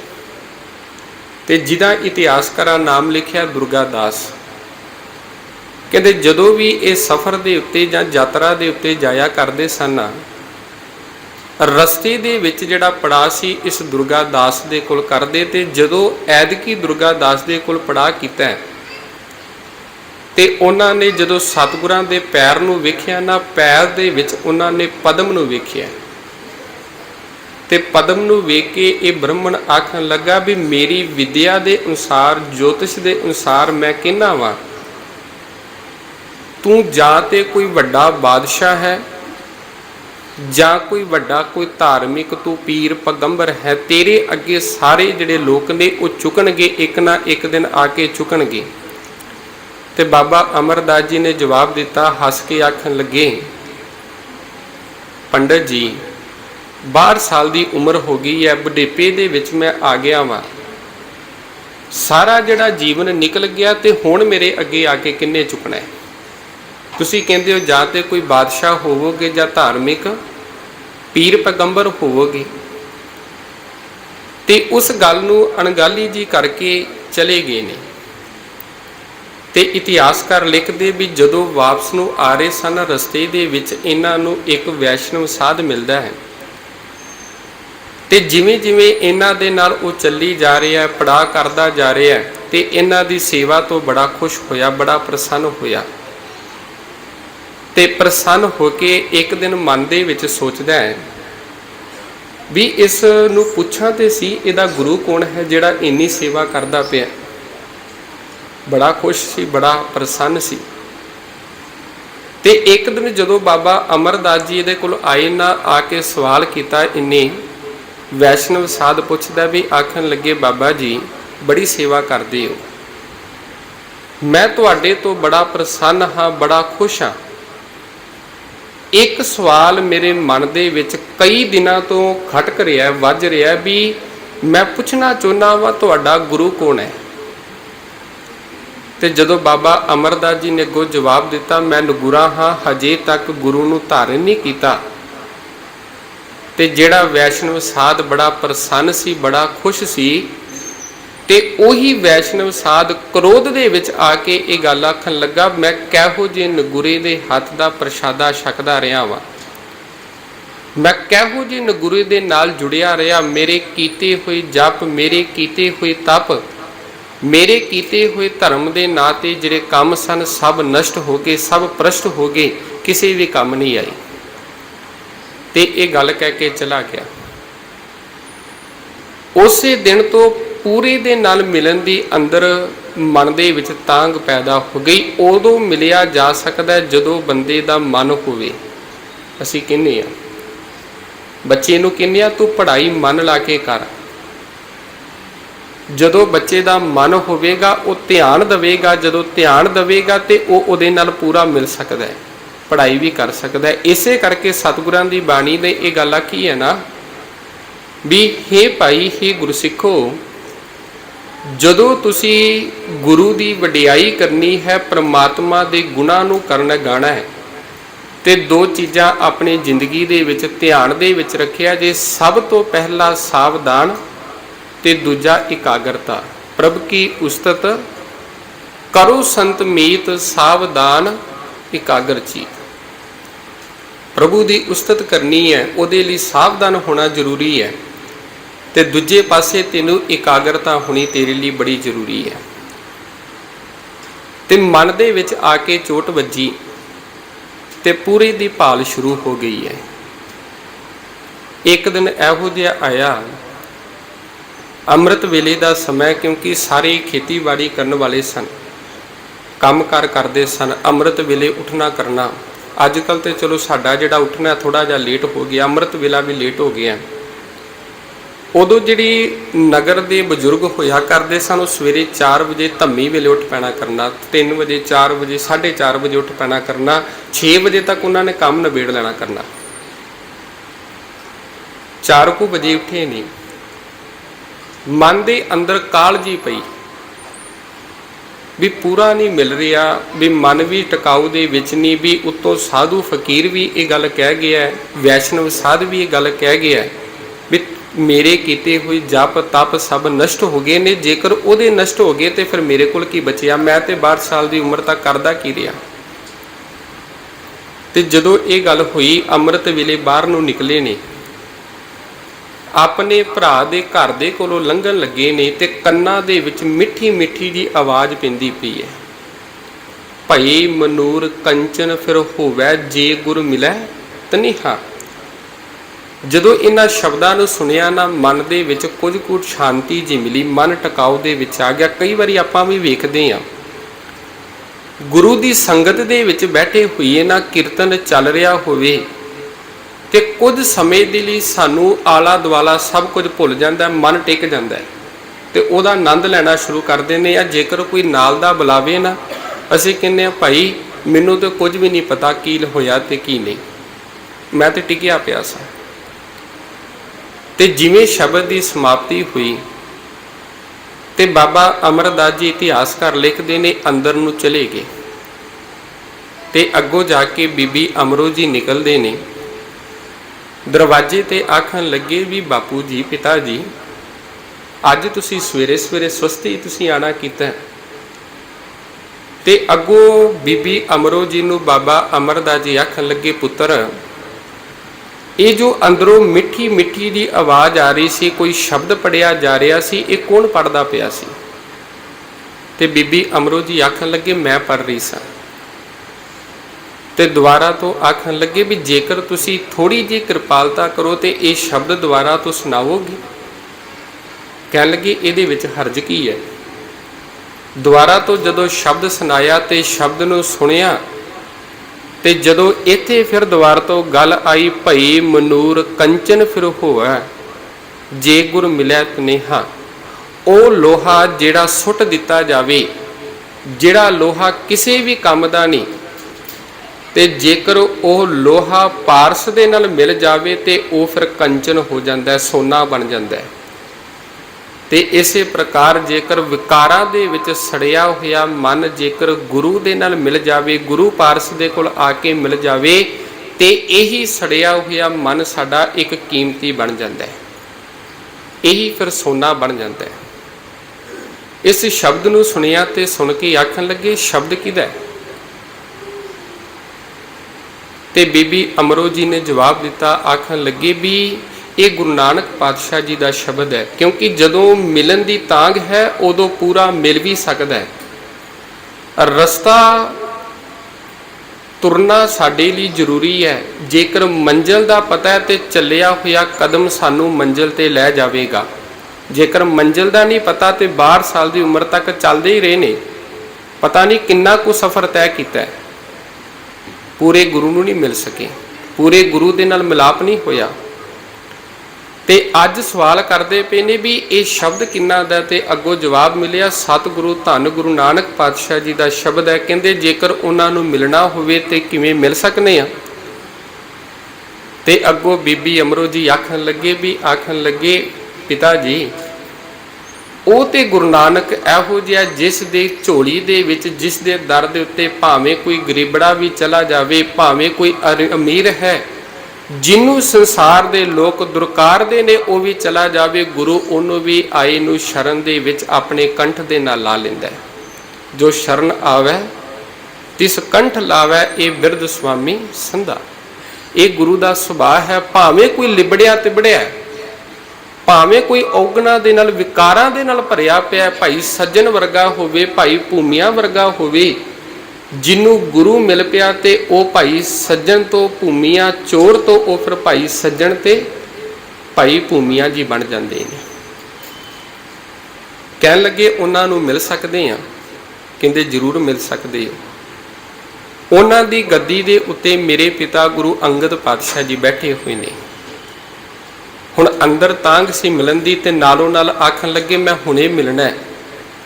ਚੱਲ ਪਏ ਆਪਣੇ ਨੂੰਹ ਤੇ ਜਿਹੜਾ ਪਿਤਾ ਵੀ ਚੱਲ ਪਏ ਜਾ ਕੇ ਗੁਰੂ ਨੂੰ ਮਿਲਣ ਦੇ ਲਈ। ਅੱਜ ਰਿਸ਼ਤਾ ਭਾਵੇਂ ਕੁੜਮ ਦਾ, ਆਪਸ ਦੇ ਵਿੱਚ ਕੁੜਮ ਨੇ, ਕੁੜਮ ਦਾ ਰਿਸ਼ਤਾ ਛੱਡ ਕੇ ਅੱਜ ਗੁਰੂ ਦਾ ਤੇ ਸਿੱਖ ਦਾ ਰਿਸ਼ਤਾ ਬਣ ਗਿਆ। ਤੇ ਜਾ ਕੇ ਚਲੇ ਗਏ, ਖਡੂਰ ਸਾਹਿਬ ਦੀ ਧਰਤੀ ਤੇ ਪਹੁੰਚੇ ਨੇ। ਉੱਥੇ ਜਾ ਕੇ ਵੇਖਦੇ ਨੇ ਬੜੀ ਸੰਗਤ ਖਲੋਤੀ ਹੋਈ ਹੈ, ਲੈਣ ਲੱਗੀ ਹੋਈ ਹੈ, ਤੇ ਬਾਬਾ ਅਮਰਦਾਸ ਜੀ ਵੀ ਲੈਣ ਦੇ ਵਿੱਚ ਜਾ ਕੇ ਖਲੋ ਗਏ। ਤੇ ਬੀਬੀ ਅਮਰੋ ਜੀ ਨੇ ਅੱਗੇ ਜਾ ਕੇ ਜਦੋਂ ਪਿਤਾ ਜੀ ਨੂੰ ਨਮਸਕਾਰ ਕੀਤੀ, ਗੁਰੂ ਅੰਗਦ ਪਾਤਸ਼ਾਹ ਜੀ ਨੂੰ, ਤੇ ਪੁੱਛਣਾ ਕੀਤਾ ਵੀ ਕਿਵੇਂ ਆਏ ਹੋ, ਸਭ ਠੀਕ ਠਾਕ? ਆਖਣ ਲੱਗੇ ਠੀਕ ਠਾਕ। ਕਹਿੰਦੇ ਨਾਲ ਮੇਰੇ ਸਹੁਰਾ ਪਿਤਾ ਜੀ ਆਏ ਨੇ।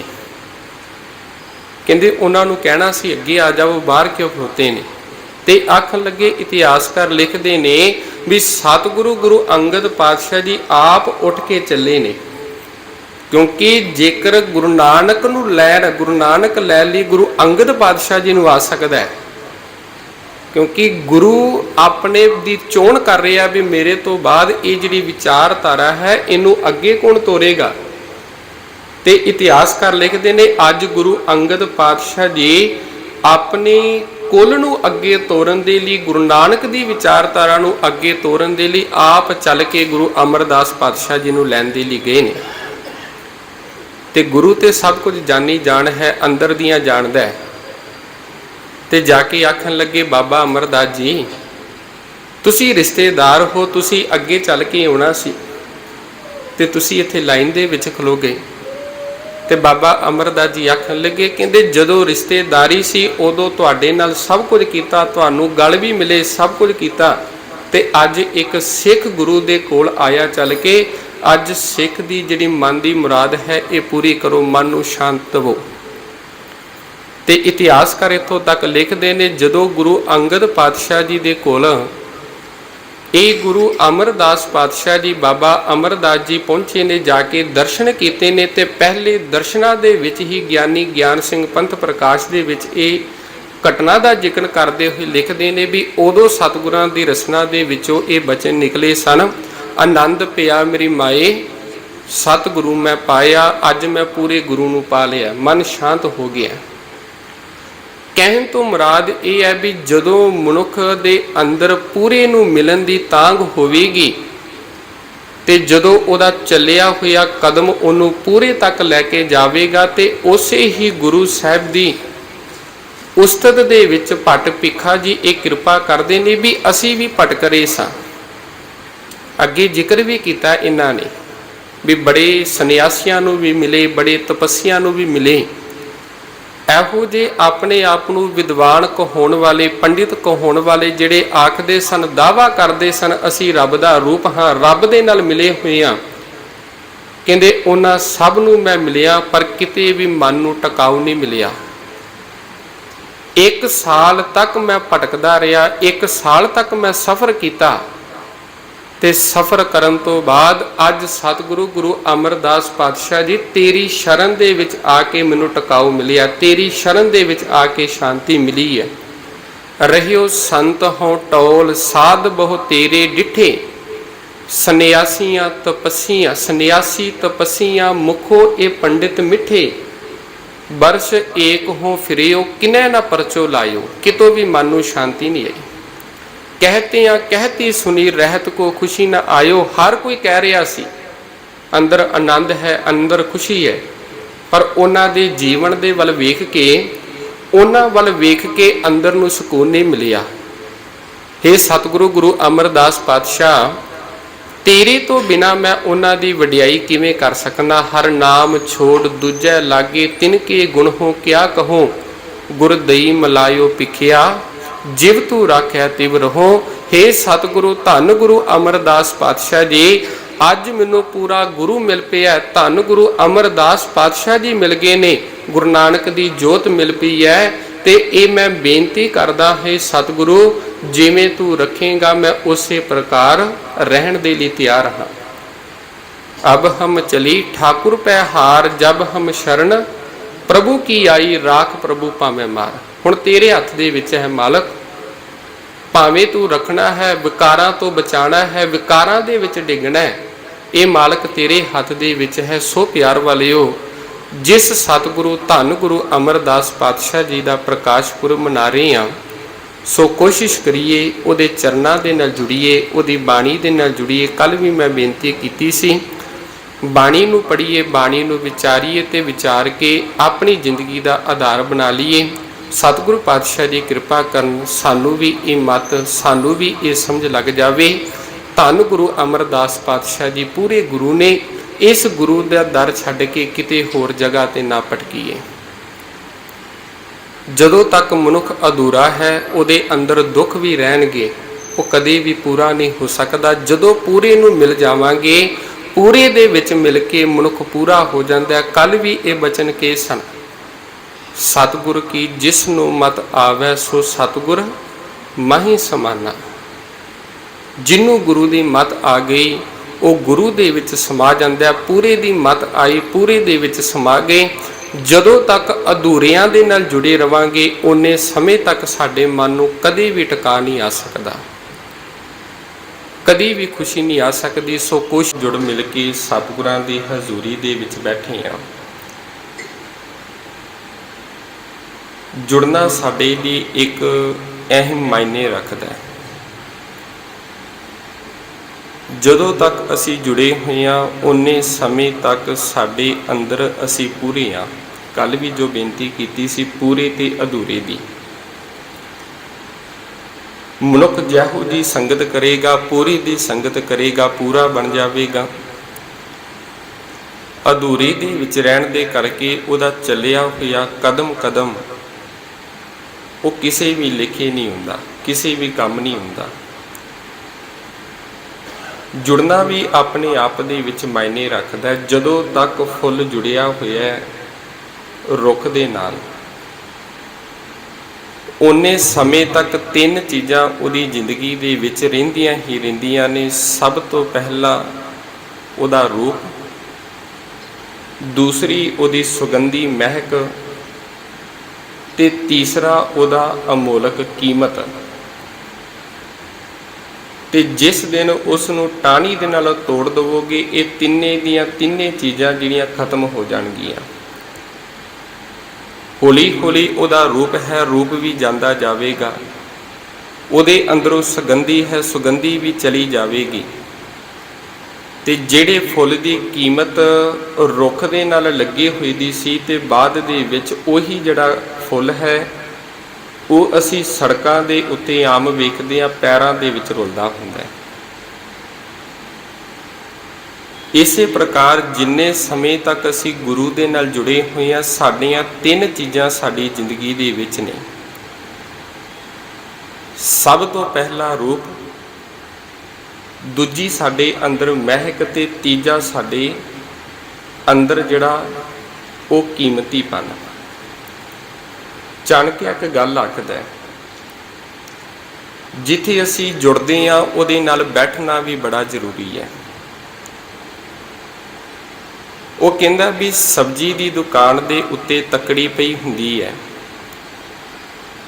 ਉਸ ਤੱਕੜੀ ਦੇ ਉੱਤੇ ਜੇਕਰ ਸਬਜ਼ੀ ਵਾਲਾ ਸਬਜ਼ੀ ਨੂੰ ਤੋਲ ਰਿਹਾ, ਜੇਕਰ ਕੋਈ ਮੱਖੀ ਆ ਕੇ ਉਹਦੇ ਉੱਤੇ ਬਹਿ ਜਾਵੇ, ਉਹਦੇ ਲਈ ਕੋਈ ਜ਼ਿਆਦਾ ਉਹ ਮਹੱਤਤਾ ਨਹੀਂ ਰੱਖਦੀ, ਕੋਈ ਮਾਇਨੇ ਨਹੀਂ ਰੱਖਦੀ ਹੈ ਜ਼ਿਆਦਾ। ਪਰ ਜੇਕਰ ਉਹੀ ਮੱਖੀ ਜਾ ਕੇ ਕਿਸੇ ਸੁਨਿਆਰੀ ਦੀ ਦੁਕਾਨ ਦੇ ਉੱਤੇ ਜਿਹੜਾ ਸੋਨੇ ਦਾ ਤੋਲ ਕਰ ਰਿਹਾ ਹੈ, ਜਦੋਂ ਉਹ ਸੋਨੇ ਦਾ ਤੋਲ ਕਰ ਰਿਹਾ ਉਹਦੇ ਉੱਤੇ ਜਾ ਕੇ ਬਹਿ ਜਾਵੇ ਤੇ ਉਹੀ ਮੱਖੀ ਮਾਇਨੇ ਰੱਖਦੀ ਹੈ। ਭਾਵ ਬੈਠਣ ਦੇ ਵਿੱਚ ਵੀ ਫਰਕ ਹੈ। ਸਬਜ਼ੀ ਵਾਲੀ ਦੁਕਾਨ ਤੇ ਵੀ ਮੱਖੀ ਬੈਠੀ ਹੈ ਪਰ ਕੋਈ ਮਾਇਨੇ ਨਹੀਂ ਹੈ। ਸੁਨਿਆਰੇ ਦੀ ਦੁਕਾਨ ਦੇ ਉੱਤੇ ਬੈਠੀ ਤੇ ਉਹੀ ਜਿਹੜੀ ਮੱਖੀ ਹੈ ਮਾਇਨੇ ਰੱਖ ਰਹੀ ਹੈ। ਇਸੇ ਪ੍ਰਕਾਰ ਪਿਆਰ ਵਾਲਿਓ, ਜੇਕਰ ਗੁਰੂ ਦੀ ਸੰਗਤ ਦੇ ਵਿੱਚ ਜੁੜ ਕੇ ਬੈਠੇ ਹਾਂ ਤੇ ਇਹ ਸਾਡੇ ਲਈ ਮਾਇਨੇ ਰੱਖਦਾ। ਇਹ ਕੀਮਤੀ ਹੈ ਜਿਸ ਦਾ ਹਰ ਰੋਜ਼ ਅਸੀਂ ਸ਼ਬਦ ਵੀ ਪੜ੍ਹਦੇ ਹਾਂ ਵੀ ਉਹ ਸੰਗਤ ਜਿਹੜੀ ਬਾਦਸ਼ਾਹਾਂ ਦੇ ਬਾਦਸ਼ਾਹ ਦੀ ਹੈ। ਸੱਜਣ ਸੱਚਾ ਪਾਤਸ਼ਾਹ ਸਿਰ ਸ਼ਾਹਾਂ ਦੇ ਸ਼ਾਹ, ਜਿਸ ਪਾਸ ਬੈਠੇ ਆ ਸੋਹੀ ਹੈ ਸਭਨਾ ਦਾ ਵੇਸਾ। ਵੀ ਜਿਸ ਦੀ ਸੰਗਤ ਦੇ ਵਿੱਚ ਬੈਠਿਆਂ ਹੋਇਆਂ ਸਾਡਾ ਇੱਕ ਵੀ ਪਲ, ਇੱਕ ਵੀ ਜਿਹੜਾ ਸਵਾਸ ਹੈ ਉਹ ਕੀਮਤੀ ਹੁੰਦਾ ਹੈ, ਉਹ ਸਫਲਾ ਹੋ ਜਾਂਦਾ ਹੈ। ਸੋ ਪਿਆਰ ਵਾਲਿਓ, ਪਰਸੋਂ ਰੋਜ਼ ਦੇ ਉੱਤੋਂ ਭੱਟਾ ਦੇ ਸਵਈਆਂ ਦੀ ਜੋ ਵਿਚਾਰ ਚੱਲ ਰਹੀ ਹੈ ਕਿ ਜਦੋਂ ਸਤਿਗੁਰੂ ਗੁਰੂ ਪਾਤਸ਼ਾਹ ਜੀ ਦੇ ਦਰ ਦੇ ਉੱਤੇ ਭੱਟ ਆਏ ਸਨ ਤੇ ਉਹਨਾਂ ਨੇ ਉਹਨਾਂ ਦੀ ਕਰਨੀ ਤੇ ਕਥਨੀ ਨੂੰ ਵੇਖ ਕੇ ਸਤਿਗੁਰਾਂ ਦੀ ਉਸਤਤ ਦੇ ਵਿੱਚ ਉਸ ਅਕਾਲ ਪੁਰਖ ਦੀ ਜਿਹੜੀ ਜੋਤ ਹੈ ਗੁਰੂ ਨਾਨਕ, ਉਹਨਾਂ ਦੀ ਉਸਤਤ ਦੇ ਵਿੱਚ ਵਡਿਆਈ ਦੇ ਵਿੱਚ ਕੁਝ ਕੁ ਜਿਹੜੇ ਸਵਈਏ ਨੇ ਉਹ ਉਹਨਾਂ ਨੇ ਉਚਾਰਨ ਕੀਤੇ ਸਨ। ਤਿਸ ਦੇ ਵਿੱਚੋਂ ਤੀਸਰੇ ਪਾਤਸ਼ਾਹ ਦੀ ਉਸਤਤ ਦੇ ਵਿੱਚੋਂ ਉਚਾਰਨ ਕੀਤਾ ਹੋਇਆ ਜਿਹੜਾ ਸਵਈਆ 7 ਨੰਬਰ ਸਵਈਆ ਆਪ ਜੀ ਨੇ ਬੜੇ ਹੀ ਪਿਆਰ ਦੇ ਨਾਲ ਸਰਵਣ ਕੀਤਾ ਹੈ, ਜਿਹਦੇ ਅੰਦਰ ਭੱਟ ਸਹਿਬਾਨ, ਭੱਟ ਕੀਰਤ, ਭੱਟ ਕਲ ਜੀ ਜਿਹੜੀ ਬੇਨਤੀ ਕਰਦੇ ਨੇ, ਉਹ ਆਖਦੇ ਨੇ ਧੰਨ ਗੁਰੂ ਅਮਰਦਾਸ ਪਾਤਸ਼ਾਹ ਜੀ ਉਹ ਸ਼ਖਸੀਅਤ ਦੇ ਮਾਲਕ ਨੇ। ਉਹ ਇਹੋ ਜਿਹੇ ਨੇ, ਉਹਨਾਂ ਦੀ ਜਿਹੜੀ ਸ਼ਖਸੀਅਤ ਇਹੋ ਜਿਹੀ ਹੈ, ਜਿਹੜੇ 7 ਦੇ ਸੂਰਮੇ ਨੇ। ਸੂਰਮਾ ਹਰ ਕੋਈ ਆਪਣੇ ਆਪ ਨੂੰ ਕਹਾਉਣਾ ਚਾਹੁੰਦਾ ਹੈ। ਹੱਥ ਦੇ ਵਿੱਚ ਤਲਵਾਰ ਫੜੀ ਹੋਵੇ, ਮੈਦਾਨੇ ਜੰਗ ਦੇ ਵਿੱਚ ਲੜਦਾ ਹੋਇਆ ਜੇਕਰ ਕੋਈ ਸ਼ਹੀਦ ਹੁੰਦਾ ਉਹਨੂੰ ਅਸੀਂ ਕਹਿੰਦੇ ਹਾਂ ਸੂਰਮਾ। ਕਈ 7 ਦੇ ਸੂਰਮੇ ਹੁੰਦੇ ਨੇ, ਕਈ ਬਚਨਾਂ ਦੇ ਬਲੀ ਹੁੰਦੇ ਨੇ, ਕਈ ਬਚਨਾਂ ਦੇ ਸੂਰਮੇ ਹੁੰਦੇ ਨੇ। ਤੇ ਜੋ ਬਚਨ ਉਹਨਾਂ ਦੀ ਰਸਨਾ ਦੇ ਵਿੱਚੋਂ ਨਿਕਲ ਜਾਣ ਉਹ ਫਿਰ ਆਪਣੇ ਬਚਨਾਂ ਦੇ ਉੱਤੇ ਪੱਕੇ ਟਿਕੇ ਰਹਿੰਦੇ ਨੇ, ਕਦੀ ਵੀ ਹਿੱਲਦੇ ਨਹੀਂ, ਭਾਵ ਅਡੋਲ ਰਹਿੰਦੇ ਨੇ, ਕਦੇ ਵੀ ਡੋਲਦੇ ਨਹੀਂ। ਭੱਟ ਕਲ ਜੀ ਕਿਰਪਾ ਕਰਦੇ ਨੇ, ਆਖਰ ਲੱਗੇ ਧੰਨ ਗੁਰੂ ਅਮਰਦਾਸ ਪਾਤਸ਼ਾਹ ਜੀ ਉਹ ਗੁਰੂ ਨੇ ਜਿਹੜੇ 7 ਦੇ ਸੂਰਮੇ ਨੇ, ਆਪਣੇ ਬਚਨਾਂ ਦੇ ਉੱਤੇ ਅਟਲ ਰਹਿਣ ਵਾਲੇ ਨੇ। ਜੇਕਰ ਉਹਨਾਂ ਦੀ ਰਸਨਾ ਦੇ ਵਿੱਚੋਂ ਕੋਈ ਬਚਨ ਨਿਕਲਿਆ ਤੇ ਉਹ ਬਚਨ ਪੂਰੇ ਹੁੰਦੇ ਨੇ। ਤੇ ਆਪਾਂ ਕੱਲ ਜਿਹੜਾ ਇਤਿਹਾਸ ਸਰਵਣ ਕਰ ਰਹੇ ਸਾਂ, ਥੋੜੀ ਜੀ ਮੈਂ ਵਿਚਾਰ ਉਹਨੂੰ ਲੜੀ ਨੂੰ ਜੋੜਨ ਦਾ ਯਤਨ ਕਰਾਂਗਾ, ਕਿਉਂਕਿ ਜੇਕਰ ਵਡਿਆਈ ਦੀ ਗੱਲ ਚੱਲ ਰਹੀ ਹੈ, ਉਸਤਤ ਦੀ ਗੱਲ ਕਰ ਰਹੇ ਹਾਂ, ਬਚਨਾਂ ਦੇ ਸੂਰਮੇ ਦੀ ਗੱਲ ਕਰਾਂਗੇ, 7 ਦੀ ਗੱਲ ਕਰਾਂਗੇ, ਤੇ ਜਿਹੜੀ ਇਹ ਵਿਚਾਰ ਹੈ ਉਹਦੇ ਨਾਲ ਜਾ ਕੇ ਅੱਗੇ ਜੁੜ ਜਾਵੇਗੀ। ਜਦੋਂ ਧੰਨ ਗੁਰੂ ਅਮਰਦਾਸ ਪਾਤਸ਼ਾਹ ਜੀ ਗੁਰੂ ਅੰਗਦ ਪਾਤਸ਼ਾਹ ਜੀ ਦੇ ਦਰ ਦੇ ਉੱਪਰ ਆਉਂਦੇ ਨੇ ਤੇ ਇਹਨਾਂ ਨੇ ਫਿਰ ਸਤਿਗੁਰਾਂ ਦੇ ਕੋਲੋਂ ਹੱਥ ਜੋੜ ਕੇ ਬੇਨਤੀ ਕਰਕੇ 2 ਜਿਹੜੀਆਂ ਸੇਵਾ ਲਈਆਂ ਸਨ। ਸਭ ਤੋਂ ਪਹਿਲੀ ਸੇਵਾ ਹਰ ਰੋਜ਼ ਦੇ ਇਸ਼ਨਾਨ ਕਰਾਉਣ ਦੀ, ਤੇ ਦੂਜੀ ਜਿਹੜੀ ਸੇਵਾ ਸੀ ਉਹ ਸਤਿਗੁਰਾਂ ਦੇ ਬਸਤਰਾਂ ਦੀ ਲਈ ਸੀ, ਕਿਉਂਕਿ ਸੇਵਾ ਸਿੱਖ ਧਰਮ ਦੇ ਵਿੱਚ ਬੜੀ ਮਹੱਤਤਾ ਰੱਖਦੀ ਹੈ। ਜੇਕਰ ਕੋਈ ਮਨੁੱਖ ਸੱਚੇ ਮਨ ਦੇ ਨਾਲ ਗੁਰੂ ਦੀ ਸੇਵਾ ਕਰਦਾ ਜਾਂ ਗੁਰੂ ਦੇ ਦਰ ਦੇ ਉੱਤੇ ਸੇਵਾ ਕਰਦਾ, ਤੇ ਜਿਨ੍ਹਾਂ ਦਾ ਅੱਜ ਪ੍ਰਕਾਸ਼ ਪੁਰਬ ਮਨਾ ਰਹੇ ਹਾਂ ਉਹਨਾਂ ਦੀ ਬਾਣੀ ਦੇ ਵਿੱਚੋਂ ਇੱਕ ਬਚਨ ਪੜ੍ਹਦੇ ਹਾਂ ਵੀ ਉਹਦੀ ਕੀਤੀ ਹੋਈ ਸੇਵਾ ਸਫਲ ਹੁੰਦੀ ਹੈ ਜੇਕਰ ਗੁਰੂ ਦਾ ਚਿੱਤ ਮੰਨ ਜਾਵੇ। ਸਤ ਸੇਵਾ ਕੀਤੀ ਸਫਲ ਹੈ ਜੇ ਸਤਿਗੁਰ ਕਾ ਮਨ ਮੰਨੇ, ਜਾਂ ਸਤਿਗੁਰ ਕਾ ਮਨ ਮੰਨਿਆ ਤਾਂ ਪਾਪ ਸੰਮਲ ਭੰਨੇ। ਸੇਵਾ ਦੇ ਵਿੱਚ ਇੰਨੀ ਕੁ ਤਾਕਤ ਹੈ, ਸੇਵਾ ਦੇ ਵਿੱਚ ਇੰਨੀ ਕੁ ਬਖਸ਼ਿਸ਼ ਹੈ। ਜੇਕਰ ਕੋਈ ਸੱਚੇ ਮਨ ਦੇ ਨਾਲ ਸੇਵਾ ਕਰਦਾ, ਉਹਦੇ ਕੀਤੇ ਹੋਏ ਜਿਹੜੇ ਪਾਪ ਨੇ, ਪਾਪਾਂ ਦੀ ਮੈਲ ਮਨ ਦੇ ਉੱਤੋਂ ਉਤਰ ਜਾਂਦੀ ਹੈ, ਮਨ ਸਾਫ਼ ਹੋ ਜਾਂਦਾ ਹੈ। ਧੰਨ ਗੁਰੂ ਅਮਰਦਾਸ ਪਾਤਸ਼ਾਹ ਜੀ ਨੇ ਗੁਰੂ ਅੰਗਦ ਪਾਤਸ਼ਾਹ ਜੀ ਦੇ ਕੋਲੋਂ 2 ਸੇਵਾਵਾਂ ਲਈਆਂ। ਸਭ ਤੋਂ ਪਹਿਲੀ ਸੇਵਾ ਹਰ ਰੋਜ਼ ਦੇ ਇਸ਼ਨਾਨ ਕਰਾਉਣ ਦੀ, ਤੇ ਦੂਸਰੀ ਜਿਹੜੀ ਸੇਵਾ ਸੀ ਉਹ ਬਸਤਰਾਂ ਦੀ ਲਈ ਸੀ ਵੀ ਮੈਂ ਸਤਿਗੁਰੂ ਪਾਤਸ਼ਾਹ ਜੀ ਆਪ ਜੀ ਦੇ ਬਸਤਰਾਂ ਦੀ ਸੇਵਾ ਕਰਿਆ ਕਰਾਂਗਾ। ਤੇ ਇਤਿਹਾਸਕਾਰ ਲਿਖਦੇ ਨੇ ਵੀ ਖਡੂਰ ਸਾਹਿਬ ਦੀ ਧਰਤੀ ਦੇ ਉੱਪਰੋਂ ਬਿਆਸਾ ਜਿਹੜਾ ਦਰਿਆ ਹੈ ਉਹਦੀ ਦੂਰੀ 11 ਕਿਲੋਮੀਟਰ ਦੀ ਬਣਦੀ ਹੈ। ਹਰ ਰੋਜ਼ ਅੰਮ੍ਰਿਤ ਵੇਲੇ ਉੱਠਣਾ ਕਰਨਾ, ਇਸ਼ਨਾਨ ਕਰਨ ਤੋਂ ਬਾਅਦ ਬਾਣੀ ਨੂੰ ਪੜ੍ਹਨਾ ਕਰਨਾ ਤੇ ਨਾਲੋਂ ਨਾਲ ਪੜ੍ਹਦਿਆਂ ਹੱਥ ਦੇ ਵਿੱਚ ਗਾਗਰ ਲੈਣੀ ਤੇ ਗਾਗਰ ਲੈ ਕੇ ਬਿਆਸਾ ਦਰਿਆ ਦੇ ਉੱਤੋਂ ਜਲ ਲੈ ਕੇ ਆਣਾ ਕਰਨਾ ਹਰ ਰੋਜ਼ ਨਿਰਮਲ। ਅੰਮ੍ਰਿਤ ਵੇਲੇ ਵੇਖੋ ਵੀ ਸਵੇਰੇ 3 ਵਜੇ ਜਾਂ 4 ਵਜੇ ਦਾ ਅਸੀਂ ਅੰਮ੍ਰਿਤ ਵੇਲਾ ਮੰਨਦੇ ਹਾਂ ਤੇ ਉਹ ਵੇਖੋ ਵੀ ਉਹਨਾਂ ਦੀ ਘਾਲ ਇਹੋ ਜਿਹੀ ਹੋਵੇਗੀ, ਇਤਿਹਾਸਕਾਰ ਲਿਖਦੇ ਨੇ ਵੀ ਉਹ ਸਤਿਗੁਰੂ ਗੁਰੂ ਅਮਰਦਾਸ ਪਾਤਸ਼ਾਹ ਜੀ 62 ਸਾਲ ਦੀ ਉਮਰ ਦੇ ਵਿੱਚ ਘਾਲ ਕਰ ਰਹੇ ਨੇ, ਜਿਹੜਾ ਅੱਜ ਦਾ ਇੱਕ ਨੌਜਵਾਨ ਵੀ ਚਾਹਵੇ ਉਹ ਜਿਹੜੀ ਘਾਲ ਨਹੀਂ ਘਾਲ ਸਕਦਾ। ਜੇਕਰ ਚਾਹਵੇ ਸਾਡੇ ਵਿੱਚੋਂ ਕੋਈ ਵੀ ਹੈ, ਅਸੀਂ ਇੱਕ ਦਿਨ ਸੇਵਾ ਕਰਾਂਗੇ, ਅਸੀਂ ਤੇ ਇੱਕ ਦਿਨ ਜਾਂ 2 ਦਿਨ ਹਫ਼ਤਾ ਗੁਰਦੁਆਰੇ ਆ ਜਾਈਏ ਜਾਂ ਕੋਈ ਸੇਵਾ ਕਰ ਜਾਈਏ, ਸਾਡੇ ਅੰਦਰ ਹੰਕਾਰ ਪੈਦਾ ਹੋ ਜਾਂਦਾ ਹੈ। ਤੇ ਕਈ ਵਾਰੀ ਤੇ ਆਪਾਂ ਇੱਥੋਂ ਤੱਕ ਵੇਖਦੇ ਹਾਂ ਵੀ ਜੇਕਰ ਕੋਈ ਦੂਜਾ ਆ ਕੇ ਉਹ ਸੇਵਾ ਕਰੇ ਨਾ, ਉਹਦੇ ਨਾਲ ਲੜ ਵੀ ਪੈਂਦੇ ਆ ਵੀ ਜਾਂ ਤੇ ਸਾਡਾ ਪੱਕਾ ਨਾਮ ਲਿਖਿਆ ਜਾਂਦਾ ਹੈ।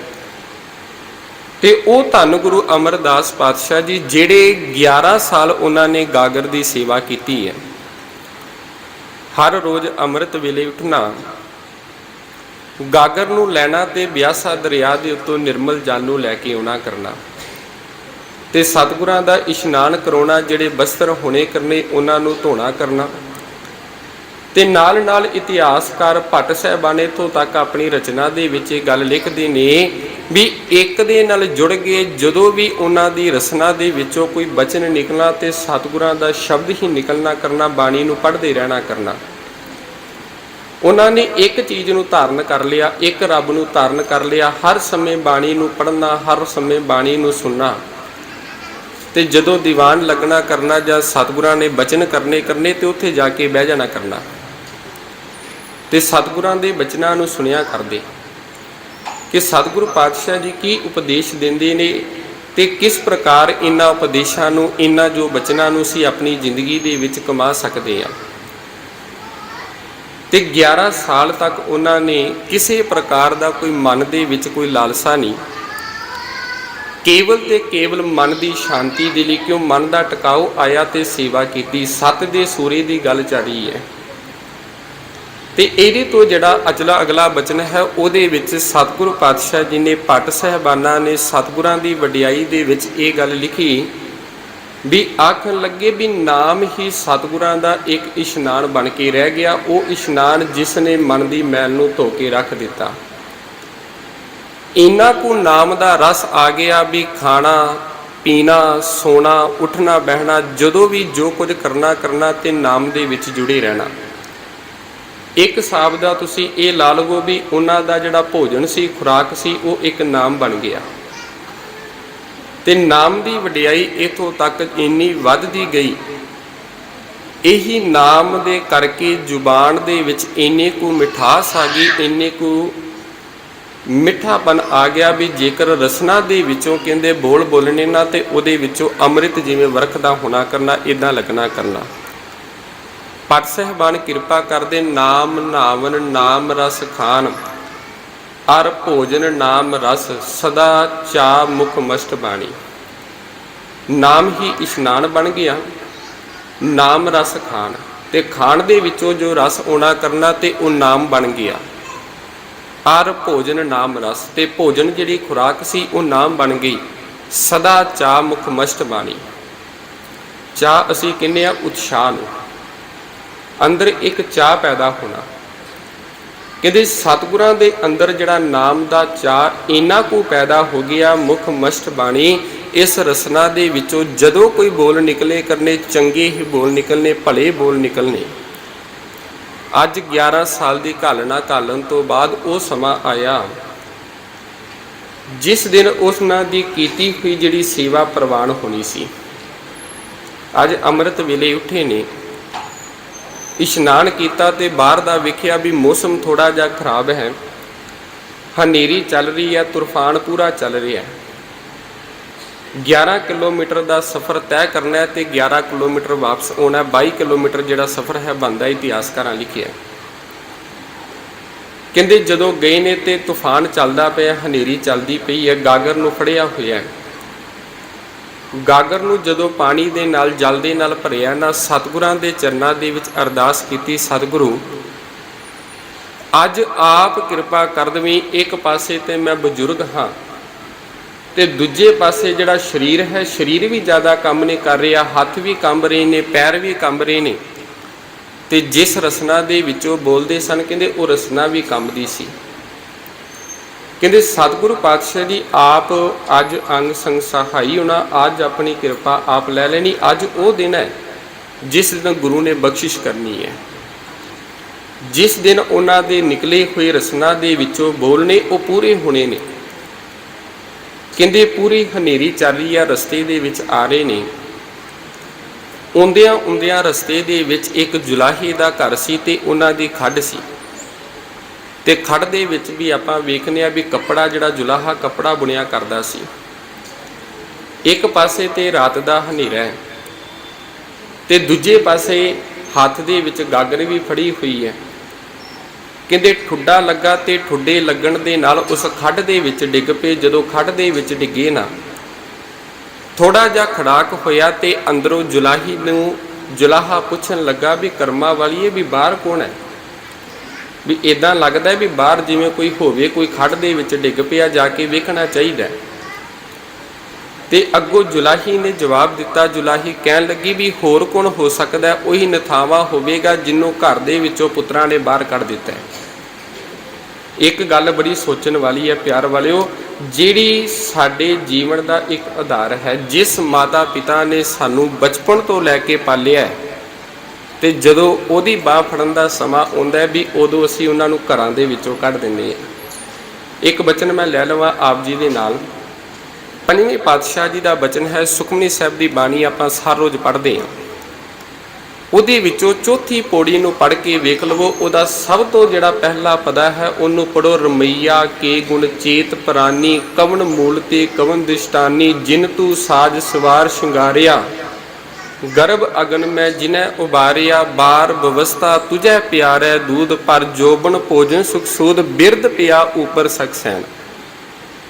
ਜਦੋਂ ਤੇ ਬੱਚਾ ਛੋਟਾ ਹੁੰਦਾ ਤੇ ਮਾਤਾ ਪਿਤਾ ਆਪਣੀ ਉਂਗਲ ਉਹਨਾਂ ਨੂੰ ਫੜਾਉਂਦੇ ਨੇ ਤੇ ਹੌਲੀ ਹੌਲੀ ਕਦਮ ਨੂੰ ਜਿਹੜਾ ਪੁੱਟਣਾ ਸ਼ੁਰੂ ਕਰ ਦਿੰਦਾ। ਵੇਖੋ ਵੀ ਗੁਰੂ ਦੀ ਵਡਿਆਈ, ਮਾਲਕ ਦੀ, ਪਰਮਾਤਮਾ ਦੀ ਵਡਿਆਈ ਵੇਖੋ ਵੀ ਬਚਪਨ ਤੋਂ ਲੈ ਕੇ ਅੰਤ ਸਮੇਂ ਤੱਕ ਕਿਵੇਂ ਸਹਾਈ ਹੁੰਦਾ ਹੈ। ਜਦੋਂ ਛੋਟਾ ਸੀ ਮਾਤਾ ਪਿਤਾ ਨੇ ਸਹਾਰਾ ਦਿੱਤਾ, ਜਵਾਨੀ ਦੇ ਵਿੱਚ ਆਇਆ ਆਪਣੇ ਆਪ ਨੂੰ ਸੰਭਾਲਣ ਯੋਗ ਹੋ ਗਿਆ, ਬੁਢੇਪੇ ਦੇ ਵਿੱਚ ਆਇਆ, ਬੁਢੇਪਾ ਆਇਆ। ਬੁਢੇਪੇ ਦੇ ਵਿੱਚ ਸਤਿਗੁਰਾਂ ਨੇ ਬਖਸ਼ਿਸ਼ ਕਰਕੇ ਉਹਨਾਂ ਨੂੰ ਧੀਆ ਪੁੱਤਰ ਦੇ ਦਿੱਤੇ ਵੀ ਉਹ ਪੁੱਤਰ ਜਿਨ੍ਹਾਂ ਦੀ ਉਂਗਲੀ ਫੜ ਕੇ ਪੁੱਤਰਾਂ ਨੂੰ ਵੱਡਾ ਕੀਤਾ ਸੀ। ਇੱਕ ਦਿਨ ਉਹ ਬੱਚਿਆਂ ਦੇ ਮਾਤਾ ਪਿਤਾ ਸਹਾਰਾ ਸਨ ਤੇ ਅੱਜ ਜਦੋਂ ਆਪ ਬਜ਼ੁਰਗ ਹੋਇਆ ਤੇ ਉਹਦੇ ਜਿਹੜੇ ਬੱਚੇ ਨੇ, ਬੱਚੇ ਸਹਾਇਕ ਬਣ ਗਏ, ਬੱਚਿਆਂ ਨੇ ਸਹਾਰਾ ਬਣਨਾ ਸੀ। ਤੇ ਇਹ ਜੁਲਾਹੀ ਆਖਣ ਲੱਗੀ ਵੀ ਹੋਰ ਕੌਣ ਹੋ ਸਕਦਾ? ਉਹੀ ਹੈ ਜਿਸ ਨੂੰ ਬੱਚਿਆਂ ਨੇ ਘਰ ਦੇ ਵਿੱਚੋਂ ਬਾਹਰ ਕੱਢ ਦਿੱਤਾ ਤੇ ਕੁੜਮਾਂ ਦੇ ਘਰ ਦੇ ਵਿੱਚ ਆ ਕੇ ਰਹਿ ਰਿਹਾ ਤੇ ਥਾਂ ਥਾਂ ਦੇ ਉੱਤੇ ਭਟਕ ਰਿਹਾ। ਨਾ ਤੇ ਉਹ ਆਪ ਸੌਂਦਾ ਤੇ ਨਾ ਦੂਜਿਆਂ ਨੂੰ ਸੌਣ ਦਿੰਦਾ। ਸਾਰੀ ਰਾਤ ਘੁੰਮਦਾ ਰਹਿੰਦਾ, ਸਾਰੀ ਰਾਤ ਸਫ਼ਰ ਕਰਦਾ ਰਹਿੰਦਾ। ਤੇ ਅੱਜ ਜਦੋਂ ਸਮਾਂ ਆਇਆ ਤੇ ਅੰਦਰੋਂ ਜਦੋਂ ਇਸ ਗੱਲ ਨੂੰ ਸੁਣਿਆ ਤੇ ਬਾਬਾ ਅਮਰਦਾਸ ਜੀ ਨੇ ਮੁਸਕਰਾ ਕੇ ਇੱਕ ਬਚਨ ਆ ਕੇ ਆਖਣ ਲੱਗੇ, ਮਸਤਾਨੀਏ ਇਹ ਨਾ ਤੂੰ ਗੱਲ ਕਹਿ ਵੀ ਮੈਂ ਨਿਥਾਵਾਂ ਵਾਂ, ਮੈਂ ਤੇ ਗੁਰੂ ਵਾਲਾ ਵਾਂ, ਮੇਰਾ ਘਰ ਗੁਰੂ ਹੈ। ਗੁਰੂ ਅੱਜ ਮੈਨੂੰ ਅਸਲੀ ਘਰ ਮਿਲ ਗਿਆ, ਉਹ ਟਿਕਾਣਾ ਜਿਹੜਾ ਸਦਾ ਰਹਿਣ ਵਾਲਾ ਹੈ। ਘਰ ਅਸੀਂ ਉਸ ਨੂੰ ਕਹਿੰਦੇ ਆ ਜਿਸ ਘਰ ਦੇ ਵਿੱਚ ਅਸੀਂ ਸਦਾ ਸਥਿਰ ਰਹਿਣਾ ਹੈ। ਤੇ ਦੁਨੀਆ ਦੇ ਘਰ ਇਹੋ ਜਿਹੇ ਨੇ ਜਿਸ ਘਰ ਦੇ ਵਿੱਚੋਂ ਪਤਾ ਨਹੀਂ ਕਿੰਨੇ ਕੁ ਉਹਦੇ ਮਾਲਕ ਸਨ ਤੇ ਕਿੰਨੇ ਕੁ ਹੈ ਨੇ ਤੇ ਕਿੰਨਿਆਂ ਕੁ ਨੇ ਬਣਨਾ ਹੈ। ਅਸੀਂ ਪੱਕਾ ਦਾਅਵਾ ਨਹੀਂ ਕਰ ਸਕਦੇ ਵੀ ਹਾਂ ਇਸ ਘਰ ਦੇ ਅਸੀਂ ਮਾਲਕ ਹਾਂ ਤੇ ਅਸੀਂ ਰਵਾਂਗੇ। ਤੇ ਬਾਬਾ ਅਮਰਦਾਸ ਜੀ ਆਖਣ ਲੱਗੇ ਵੀ ਜਿਸ ਘਰ ਦੀ ਮੈਂ ਭਾਲ ਦੇ ਵਿੱਚ ਸਾਂ, ਜਿਸ ਘਰ ਨੂੰ ਮੈਂ ਲੱਭ ਰਿਹਾ ਸਾਂ, ਉਹ ਘਰ ਮੈਨੂੰ ਮਿਲ ਗਿਆ। ਧੰਨ ਗੁਰੂ ਅੰਗਦ ਪਾਤਸ਼ਾਹ ਜੀ ਦਾ ਜਿਹੜਾ ਦਰ ਹੈ, ਗੁਰੂ ਨਾਨਕ ਦਾ ਜਿਹੜਾ ਦਰ ਹੈ, ਉਹ ਮੇਰਾ ਘਰ ਹੈ। ਤੇ ਇਹਨਾਂ ਬਚਨਾਂ ਨੂੰ ਸੁਣਿਆ ਤੇ ਬਚਨਾਂ ਨੂੰ ਆਖ ਕੇ ਉਹ ਤੋਂ ਚੱਲ ਪਏ। ਤੇ ਅੱਗੇ ਗੁਰੂ ਅੰਗਦ ਪਾਤਸ਼ਾਹ ਜੀ ਨੇ ਪੁੱਛਿਆ ਵੀ ਪੁਰਸ਼ਾ ਅੱਜ ਥੋੜਾ ਜਿਹਾ ਲੇਟ ਹੋ ਗਏ ਹੋ। ਤੇ ਸਤਿਗੁਰੂ ਪਾਤਸ਼ਾਹ ਜੀ ਨੇ, ਬਾਬਾ ਅਮਰਦਾਸ ਜੀ ਨੇ ਜਵਾਬ ਦਿੱਤਾ, ਆਖਣ ਲੱਗੇ, ਸਤਿਗੁਰੂ, ਹਨੇਰੀ ਚੱਲ ਰਹੀ ਸੀ, ਤੂਫਾਨ ਚੱਲ ਰਿਹਾ ਸੀ ਤੇ ਰਸਤੇ ਦੇ ਵਿੱਚ ਠੁੱਡਾ ਲੱਗਾ ਤੇ ਠੁੱਡਾ ਲੱਗਣ ਦੇ ਨਾਲ ਖੱਡ ਦੇ ਵਿੱਚ ਮੈਂ ਡਿੱਗ ਪਿਆ ਤੇ ਇਹਦੇ ਕਰਕੇ ਥੋੜਾ ਜਿਹਾ ਮੈਂ ਲੇਟ ਹੋ ਗਿਆ। ਤੇ ਇਤਿਹਾਸਕਾਰ ਲਿਖਦੇ ਵੀ ਅੰਮ੍ਰਿਤ ਵੇਲੇ ਦਾ ਦੀਵਾਨ ਚੱਲ ਰਿਹਾ ਸੀ ਤੇ ਦੀਵਾਨ ਦੇ ਵਿੱਚ ਇੰਨੇ ਨੂੰ ਇਹ ਜਿਹੜਾ ਜੁਲਾਹਾ ਸਤਿਗੁਰਾਂ ਦੇ ਕੋਲ ਆ ਗਿਆ ਤੇ ਸਤਿਗੁਰਾਂ ਨੂੰ ਆ ਕੇ ਨਮਸਕਾਰ ਕੀਤੀ ਤੇ ਨਮਸਕਾਰ ਕਰਕੇ ਆਖਣ ਲੱਗਾ, ਸਤਿਗੁਰੂ, ਮੇਰੀ ਜਿਹੜੀ ਘਰ ਵਾਲੀ ਹੈ ਉਹ ਮਸਤਾਨੀ ਹੋ ਗਈ ਹੈ, ਕਮਲੀ ਹੋ ਗਈ ਹੈ। ਤੇ ਸਤਿਗੁਰਾਂ ਨੇ ਆਖਿਆ ਵੀ ਕੀ ਗੱਲ ਹੋਈ ਹੈ? ਤੇ ਉਹਨਾਂ ਨੇ ਆਖਿਆ ਵੀ ਇਹ ਬਾਬਾ ਅਮਰਦਾਸ ਜਿਹੜਾ ਤੁਹਾਡਾ ਸੇਵਕ ਹੈ, ਹਰ ਰੋਜ਼ ਤੁਹਾਡੀ ਸੇਵਾ ਦੇ ਲਈ ਜਲ ਲੈਣ ਲਈ ਜਾਂਦਾ ਹੈ, ਅੱਜ ਸਵੇਰੇ ਖੱਡ ਦੇ ਵਿੱਚ ਡਿੱਗੇ ਨੇ। ਮੇਰੇ ਘਰ ਵਾਲੀ ਨੇ ਕਿਹਾ ਕੋਈ ਨਥਾਵਾਂ ਹੈ ਤੇ ਇਹਨਾਂ ਨੇ ਕੇਵਲ ਇੰਨੇ ਬਚਨ ਆਖੇ ਸਨ, ਮਸਤਾਨੀਏ ਮੈਂ ਨਿਥਾਵਾਂ ਨਹੀਂ, ਮੈਨੂੰ ਮੇਰਾ ਘਰ ਮਿਲ ਗਿਆ, ਉਹ ਥਾਂ ਮਿਲ ਗਿਆ ਜਿਸ ਥਾਂ ਦੇ ਉੱਤੇ ਮੈਂ ਪੱਕਾ ਟਿਕਣਾ।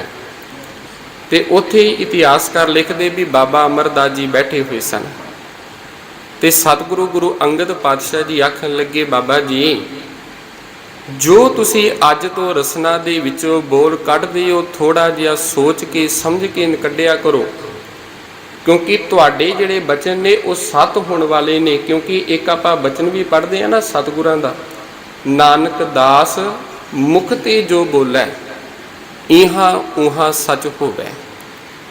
ਤੇ ਇੱਥੇ ਸਤਿਗੁਰਾਂ ਨੇ ਬਖਸ਼ਿਸ਼ ਕੀਤੀ ਸੀ। ਅੱਜ ਜੋ ਬਚਨ ਭੱਟ ਸਾਹਿਬਾਨਾਂ ਦਾ ਪੜ੍ਹ ਰਹੇ ਆ, ਸਤ ਸੂਰੋ, ਵੀ ਗੁਰੂ ਅਮਰਦਾਸ ਪਾਤਸ਼ਾਹ ਜੀ ਸਤ ਦੇ ਸੂਰਮੇ ਨੇ, ਬਚਨਾਂ ਦੇ ਬਲੀ ਨੇ। ਉਹਨਾਂ ਦੀ ਰਸਨਾ ਦੇ ਵਿੱਚੋਂ ਜਿਹੜੇ ਬਚਨ ਨਿਕਲਦੇ ਨੇ ਉਹ ਅਟੱਲ ਨੇ ਤੇ ਜਿਹੜੇ ਬਚਨ ਨਿਕਲੇ ਤੇ ਉਹ ਬਚਨ ਪੂਰੇ ਹੋਣ ਵਾਲੇ ਨੇ। ਇਹੋ ਜਿਹੇ ਨੇ ਧੰਨ ਗੁਰੂ ਅਮਰਦਾਸ ਪਾਤਸ਼ਾਹ ਜੀ। ਤੇ ਇੱਥੇ ਗੁਰੂ ਅੰਗਦ ਪਾਤਸ਼ਾਹ ਜੀ ਨੇ ਇਹਨਾਂ ਦੇ ਉੱਤੇ ਕੁਝ ਕੁ ਬਖਸ਼ਿਸ਼ਾਂ ਕੀਤੀਆਂ ਨੇ, ਜਿਨ੍ਹਾਂ ਨੂੰ ਅਸੀਂ ਪੜ੍ਹਦੇ ਹਾਂ। ਨਿਮਾਣਿਆਂ ਦੇ ਮਾਣ, ਨਿਤਾਣਿਆਂ ਦੇ ਤਾਨ, ਨੇ ਉਟਿਆਂ ਦੀ ਓਟ, ਨੇ ਆਸਰਿਆਂ ਦੇ ਆਸਰੇ, ਨਿਪੱਤਿਆਂ ਦੇ ਪੱਤ, ਨੇ ਗੱਤਿਆਂ ਦੀ ਗੱਤ, ਨੇ ਘਰਿਆਂ ਦੇ ਘਰ, ਨੇ ਧਰਿਆਂ ਦੇ ਧਰ। ਹੇ ਗੁਰੂ ਅਮਰਦਾਸ ਪਾਤਸ਼ਾਹ ਜੀ, ਤੁਸੀਂ ਨਿਮਾਣਿਆਂ ਦੇ ਮਾਣ ਹੋ, ਨਿਤਾਣਿਆਂ ਦੇ ਤਾਨ ਹੋ ਤੇ ਨਿਉਟਿਆਂ ਦੀ ਓਟ ਹੋ। ਜਿਨ੍ਹਾਂ ਦੀ ਕੋਈ ਓਟ ਨਹੀਂ ਉਹਨਾਂ ਨੂੰ ਓਟ ਦੇਣ ਵਾਲੇ ਹੋ, ਜਿਨ੍ਹਾਂ ਦਾ ਕੋਈ ਆਸਰਾ ਨਹੀਂ ਉਹਨਾਂ ਨੂੰ ਸਹਾਰਾ ਦੇਣ ਵਾਲੇ ਹੋ, ਜਿਨ੍ਹਾਂ ਦੀ ਕੋਈ ਪੱਤ ਨਹੀਂ ਉਹਨਾਂ ਨੂੰ ਤੁਸੀਂ ਪੱਤ ਬਖਸ਼ਣ ਵਾਲੇ ਹੋ। ਇਹੋ ਜਿਹੇ ਨੇ ਧੰਨ ਗੁਰੂ ਅਮਰਦਾਸ ਪਾਤਸ਼ਾਹ ਜੀ। ਇਹ ਬਖਸ਼ਿਸ਼ਾਂ ਹੋਈਆਂ ਤੇ ਬਖਸ਼ਿਸ਼ਾਂ ਤੋਂ ਬਾਅਦ ਸਤਿਗੁਰੂ ਪਾਤਸ਼ਾਹ ਜੀ ਨੂੰ ਗੁਰੂ ਅਮਰਦਾਸ ਪਾਤਸ਼ਾਹ ਜੀ ਨੇ, ਗੁਰੂ ਅੰਗਦ ਪਾਤਸ਼ਾਹ ਜੀ ਨੇ ਗੁਰੂ ਨਾਨਕ ਦੀ ਜਿਹੜੀ ਤੀਜੀ ਜੋਤ ਹੈ ਗੁਰੂ ਅਮਰਦਾਸ ਪਾਤਸ਼ਾਹ ਜੀ ਬਣਾ ਦਿੱਤਾ। ਤੇ ਗੁਰਿਆਈ ਦੇ ਉੱਤੇ ਬੈਠ ਗਏ ਤੇ ਇੱਕ ਜ਼ਖਮੀ ਜੀ ਗੱਲ ਬੜੀ ਪਿਆਰੀ ਕਿਹਾ ਕਰਦੇ ਸਨ। ਉਹ ਕਹਿੰਦੇ ਸਨ ਵੀ ਤਿੰਨ ਬਖਸ਼ਿਸ਼ਾਂ ਵੇਖੋ ਗੁਰੂ ਦੇ ਉੱਤੇ ਹੋਈਆਂ ਨੇ। ਗਾਗਰ ਤੋਂ ਉਜਾਗਰ ਹੋ ਗਏ, ਜੋ ਗਾਗਰ ਸੀ ਗਾਗਰ ਨੇ ਉਜਾਗਰ ਕਰ ਦਿੱਤਾ, ਟਹਿਲ ਨੇ ਮਹਿਲ ਤੱਕ ਪਹੁੰਚਾ ਦਿੱਤਾ ਹੈ, ਉਹਨਾਂ ਦੀ ਕੀਤੀ ਹੋਈ ਸੇਵਾ ਨੇ ਮਹਿਲ ਤੱਕ ਪਹੁੰਚਾ ਦਿੱਤਾ ਹੈ। ਤੇ ਤੀਜੀ ਗੱਲ ਇਹ ਸੀ ਵੀ ਖੱਡ ਦੇ ਵਿੱਚ ਡਿੱਗੇ ਤੇ ਉਹ ਖੱਡ ਦੇ ਵਿੱਚ ਡਿੱਗਣ ਦੇ ਕਰਕੇ ਇੰਨੀ ਕੁ ਨਿਮਰਤਾ ਆ ਗਈ ਤੇ ਅੱਜ ਉਹਨਾਂ ਨੂੰ ਗੁਰਿਆਈ ਦਾ ਮਾਲਕ ਬਣਾ ਦਿੱਤਾ ਹੈ। ਤੇ ਭੱਟ ਕਲ ਜੀ ਕਿਰਪਾ ਕਰਦੇ ਹੋਏ ਆਖਦੇ ਨੇ ਵੀ ਧੰਨ ਗੁਰੂ ਅਮਰਦਾਸ ਪਾਤਸ਼ਾਹ ਜੀਓ, ਤੁਸੀਂ ਸਤ ਸੂਰੋ, ਸਤ ਦੇ ਸੂਰਮੇ ਹੋ। ਤੇ ਇਹ ਸਤਿਗੁਰੂ ਪਾਤਸ਼ਾਹ ਜੀ ਸ਼ੀਲ ਬਲਵੰਤ, ਤੇ ਦੂਜੀ ਗੱਲ ਇਹ ਸ਼ੀਤਲਤਾ ਦੇ ਤੁਸੀਂ ਬਲਵੰਤ ਹੋ।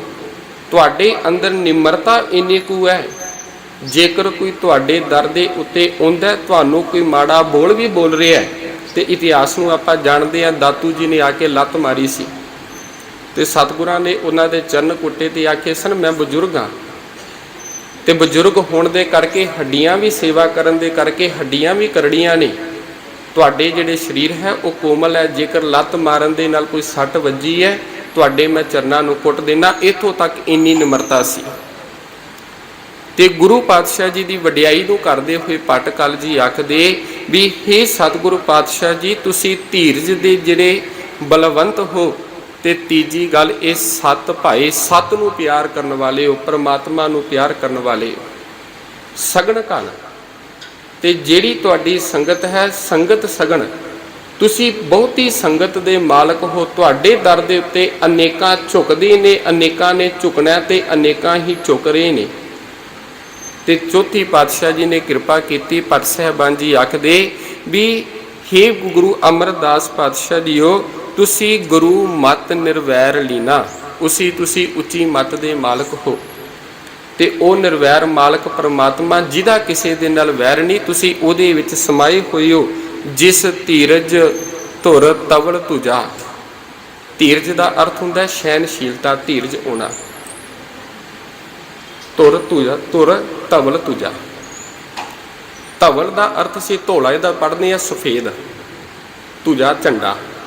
ਵੀ ਹੇ ਧੰਨ ਗੁਰੂ ਅਮਰਦਾਸ ਪਾਤਸ਼ਾਹ ਜੀਓ, ਤੁਹਾਡਾ ਜਿਹੜਾ ਧੀਰਜ ਹੈ ਇੱਕ ਝੰਡੇ ਦਾ ਕੰਮ ਕਰ ਰਿਹਾ। ਉਹ ਝੰਡਾ ਵੀ ਜਿਹੜਾ ਬੈਕੁੰਠ ਦੇ ਬਾਹਰ ਲੱਗਾ ਹੋਇਆ ਹੈ, ਜਿਹੜਾ ਤੇਰੇ ਦਰ ਦੇ ਉੱਤੇ ਆਉਂਦਾ, ਤੁਸੀਂ ਧੀਰਜ ਦੀ ਸੰਗਤ ਕਰਕੇ ਉਹ ਅਕਾਲ ਪੁਰਖ ਦੇ ਵਿੱਚ ਸਮਾ ਜਾਂਦਾ ਹੈ। ਵੀ ਹੇ ਧੰਨ ਗੁਰੂ ਅਮਰਦਾਸ ਪਾਤਸ਼ਾਹ ਜੀ, ਜਿਸ ਧੀਰਜ ਧੁਰ ਤਵਲ ਤੁਜਾ ਸੇਤ ਬੈਕੁੰਠ ਲੀਨਾ, ਪਰਸੈ ਸੰਤ ਪਿਆਰ। ਵੀ ਸੰਤ ਜਨ ਨੇ ਉਹ ਤੁਹਾਨੂੰ ਪਰਸਦੇ ਨੇ ਪਿਆਰ ਦੇ ਵਿੱਚ, ਜੈ ਕਰਤਾਰ ਸੰਜੋਗ, ਕਿਉਂਕਿ ਤੁਸੀਂ ਕਰਤਾਰ ਦੇ ਨਾਲ ਇੱਕ ਮਿਕ ਹੋ ਗਏ ਹੋ, ਕਰਤਾਰ ਦੇ ਨਾਲ ਜੁੜ ਗਏ ਹੋ। ਸਤਿਗੁਰੂ ਸੇਵ ਸੁਖ ਪਾਇਓ, ਅਮਰ ਗੁਰ ਕੀਤੋ ਜੋਗ। ਵੀ ਹੇ ਧੰਨ ਗੁਰੂ ਅਮਰਦਾਸ ਪਾਤਸ਼ਾਹ ਜੀਓ, ਤੁਸੀਂ ਉਸ ਅਕਾਲ ਪੁਰਖ ਦੇ ਨਾਲ ਜੁੜ ਗਏ ਹੋ। ਜਿਹੜੇ ਸਤਿਗੁਰ ਦੀ ਸੇਵਾ ਕਰਦੇ ਨੇ ਉਹਨਾਂ ਨੂੰ ਗੁਰੂ ਅਮਰਦਾਸ ਪਾਤਸ਼ਾਹ ਜੀ ਉਸ ਅਕਾਲ ਪੁਰਖ ਦੇ ਨਾਲ ਜੋੜ ਦਿੰਦਾ ਹੈ ਤੇ ਉਹਨਾਂ ਦੀ ਕੀਤੀ ਹੋਈ ਜਿਹੜੀ ਸੇਵਾ ਹੈ ਉਹ ਥਾਂ ਪਾ ਦਿੰਦਾ, ਉਹਨਾਂ ਨੂੰ ਸੇਵਾ ਕਰਨ ਦੀ ਯੋਗ ਬਣਾ ਦਿੰਦਾ ਹੈ। ਸੋ ਪਿਆਰ ਵਾਲਿਓ, ਜਿਸ ਧੰਨ ਗੁਰੂ ਅਮਰਦਾਸ ਪਾਤਸ਼ਾਹ ਜੀ ਦਾ ਪ੍ਰਕਾਸ਼ ਪੁਰਬ ਮਨਾ ਰਹੇ ਹਾਂ, ਸੋ ਕੋਸ਼ਿਸ਼ ਕਰੀਏ, ਹਰ ਰੋਜ਼ ਬੇਨਤੀ ਕਰਨੀ ਆ ਵੀ ਗੁਰਦੁਆਰੇ ਆਈਏ, ਸਤਿਗੁਰਾਂ ਦੇ ਚਰਨਾਂ ਦੇ ਨਾਲ ਜੁੜੀਏ, ਗੁਰਬਾਣੀ ਨੂੰ ਪੜ੍ਹੀਏ, ਗੁਰਬਾਣੀ ਨੂੰ ਵਿਚਾਰੀਏ ਤੇ ਆਪਣੀ ਜ਼ਿੰਦਗੀ ਦਾ ਆਧਾਰ ਬਣਾਈਏ। ਤੇ ਦੂਸਰੀ, ਆਪ ਸਭ ਰਲ ਮਿਲ ਕੇ ਭੱਟ ਸਾਹਿਬਾਨਾਂ ਦੇ ਵੱਲੋਂ ਕੀਤੀ ਹੋਈ ਉਸਤਤ ਵਡਿਆਈ ਦੇ ਵਿੱਚ ਜੋ ਸਵਈਏ ਉਚਾਰਨ ਕੀਤੇ ਹੋਏ ਸਨ, ਤਿਨਾਂ ਦੀ ਵਿਆਖਿਆ, ਤਿਨਾਂ ਦੇ ਅੰਦਰੋਂ ਗੁਰਮਤਿ ਵਿਚਾਰ ਨਾਲ ਹੀ ਇਤਿਹਾਸਿਕ ਵਿਚਾਰਾਂ ਦੇ ਨਾਲ ਸਾਂਝ ਪਾ ਰਹੇ ਸਾਂ। ਜਿੱਥੇ ਦੂਸਰੇ ਭੱਟ ਸਾਹਿਬਾਨਾਂ ਨੇ ਸਤਿਗੁਰੂ ਗੁਰੂ ਅਮਰਦਾਸ ਪਾਤਸ਼ਾਹ ਜੀ ਤਿਨਾਂ ਦੀ ਵਡਿਆਈ ਦੇ ਵਿੱਚ ਜੋ ਸਵਈਏ ਉਸਤਤ ਕੀਤੇ ਨੇ, ਉਹਨਾਂ ਦੇ ਵਿੱਚੋਂ ਜਦੋਂ ਭੱਟ ਭੱਲ ਜੀ ਦੇ ਸਵਈਆਂ ਨੂੰ ਪੜ੍ਹਦੇ ਹਾਂ ਤੇ ਤਿਨਾਂ ਨੇ ਸਤਿਗੁਰਾਂ ਦੀ ਵਡਿਆਈ ਨੂੰ ਬਿਆਨ ਕਰਦਿਆਂ ਹੋਇਆਂ, ਸ਼ੋਭਾ ਨੂੰ ਬਿਆਨ ਕਰਦਿਆਂ ਹੋਇਆਂ ਇੱਥੋਂ ਤੱਕ ਇਹ ਕਿਰਪਾ ਕਰ ਦਿੱਤੀ, ਸੰਸਾਰ ਦੇ ਅੰਦਰ ਕੁਝ ਚੀਜ਼ਾਂ ਇਹੋ ਜਿਹੀਆਂ ਹੁੰਦੀਆਂ ਨੇ ਜਿਨ੍ਹਾਂ ਦੀ ਕੋਈ ਗਿਣਤੀ, ਕੋਈ ਮਿਣਤੀ ਨਹੀਂ ਕੀਤੀ ਜਾ ਸਕਦੀ। ਹਾਂ, ਜੇਕਰ ਕਿਸੇ ਕੋਲ ਕੋਈ ਗਿਆਨ ਹੋਵੇ, ਧਿਆਨ ਹੋਵੇ, ਧਿਆਨ ਦੇ ਨਾਲ ਇਹਨਾਂ ਚੀਜ਼ਾਂ ਦੀ ਗਿਣਤੀ ਵੀ ਕਰ ਲਈ, ਇਹਨਾਂ ਦੀ ਮਿਣਤੀ ਵੀ ਕਰ ਲਈ, ਇਹਨਾਂ ਦਾ ਥਾਂ ਵੀ ਪਾ ਲਵੇ, ਪਰ ਜੋ ਵਡਿਆਈ, ਜੋ ਸ਼ੋਭਾ ਧੰਨ ਗੁਰੂ ਅਮਰਦਾਸ ਪਾਤਸ਼ਾਹ ਦੀ ਹੈ, ਉਹਨਾਂ ਦੀ ਵਡਿਆਈ, ਸ਼ੋਭਾ ਦਾ ਅਥਾਹ ਜਿਹੜਾ ਉਹ ਗੁਰੂ ਅਮਰਦਾਸ ਪਾਤਸ਼ਾਹ ਜੀ ਆਪ ਹੀ ਪਾ ਸਕਦੇ ਨੇ। ਸ਼ਬਦ ਨੂੰ ਸਰਵਣ ਕੀਤਾ ਸੀ ਆਪ ਜੀ ਨੇ, ਕਨ ਹਰ ਬੂੰਦ ਬਸੋ ਰੋਮਾਵਲ, ਕੁਸਮ ਬਸੰਤ ਗਨੰਤ ਨ ਆਵੈ। ਕਨ ਹਰ ਦਾ ਅਰਥ ਹੁੰਦਾ ਬੱਦਲ। ਤੇ ਜਦੋਂ ਆਪਾਂ ਵੇਖਨੇ ਆ ਕਾਲੀਆਂ ਘਟਾਵਾਂ ਚੜ੍ਹ ਕੇ ਆਉਣ ਤੇ ਬੱਦਲਾਂ ਦੇ ਵਿੱਚੋਂ ਜਿਹੜੀ ਵਰਖਾ ਹੁੰਦੀ ਹੈ ਤੇ ਆਖਣ ਲੱਗੇ ਵੀ ਉਸ ਵਰਖਾ ਦਾ ਕੋਈ ਅਥਾਹ ਨਹੀਂ ਪਾਇਆ ਜਾ ਸਕਦਾ, ਵੀ ਉਹਦੇ ਵਿੱਚੋਂ ਕਿੰਨੇ ਕੁ ਬੂੰਦਾਂ ਦੀ ਵਰਖਾ ਹੋਈ ਹੈ। ਹਾਂ, ਭਾਵੇਂ ਅੱਜ ਜੇਕਰ ਵੇਖਿਆ ਜਾਵੇ ਵੀ ਅਸੀਂ ਇਹ ਕਹਿ ਸਕਦੇ ਹਾਂ, ਪੈਮਾਨਾ ਲਾ ਸਕਨੇ ਆ ਵੀ ਇੰਨੇ ਸੈਂਟੀਮੀਟਰ ਤੱਕ ਇੰਨੀ ਜਿਹੜੀ ਵਰਖਾ ਪਈ ਹੈ। ਤੇ ਦੂਜੇ ਪਾਸੇ ਇਸ ਵਰਖਾ ਦੇ ਨਾਲ ਜਦੋਂ ਬਸੰਤ ਦੀ ਰੁੱਤ ਆਉਂਦੀ ਹੈ, ਉਹਦੇ ਵਿੱਚ ਆਪਾਂ ਵੇਖਦੇ ਹਾਂ ਜਿਹੜੇ ਫੁੱਲ ਨੇ, ਬਨਸਪਤੀ ਨੇ, ਇਹ ਰੁੱਖ ਨੇ, ਇਹ ਹਰੀਆਂ ਭਰੀਆਂ ਪੱਤੀਆਂ ਦੇ ਨਾਲ ਬੜੇ ਸੋਹਣੇ ਖਿੜਦੇ ਨੇ, ਬੜੇ ਸੋਹਣੇ ਲੱਗਦੇ ਨੇ। ਉਹਨਾਂ ਦੇ ਉੱਤੇ ਅਨੇਕਾਂ ਪ੍ਰਕਾਰ ਦੇ, ਅਨੇਕਾਂ ਤਰੀਕਾਂ ਦੇ ਜਿਹੜੇ ਫੁੱਲ ਨੇ ਉਹ ਲੱਗਦੇ ਨੇ।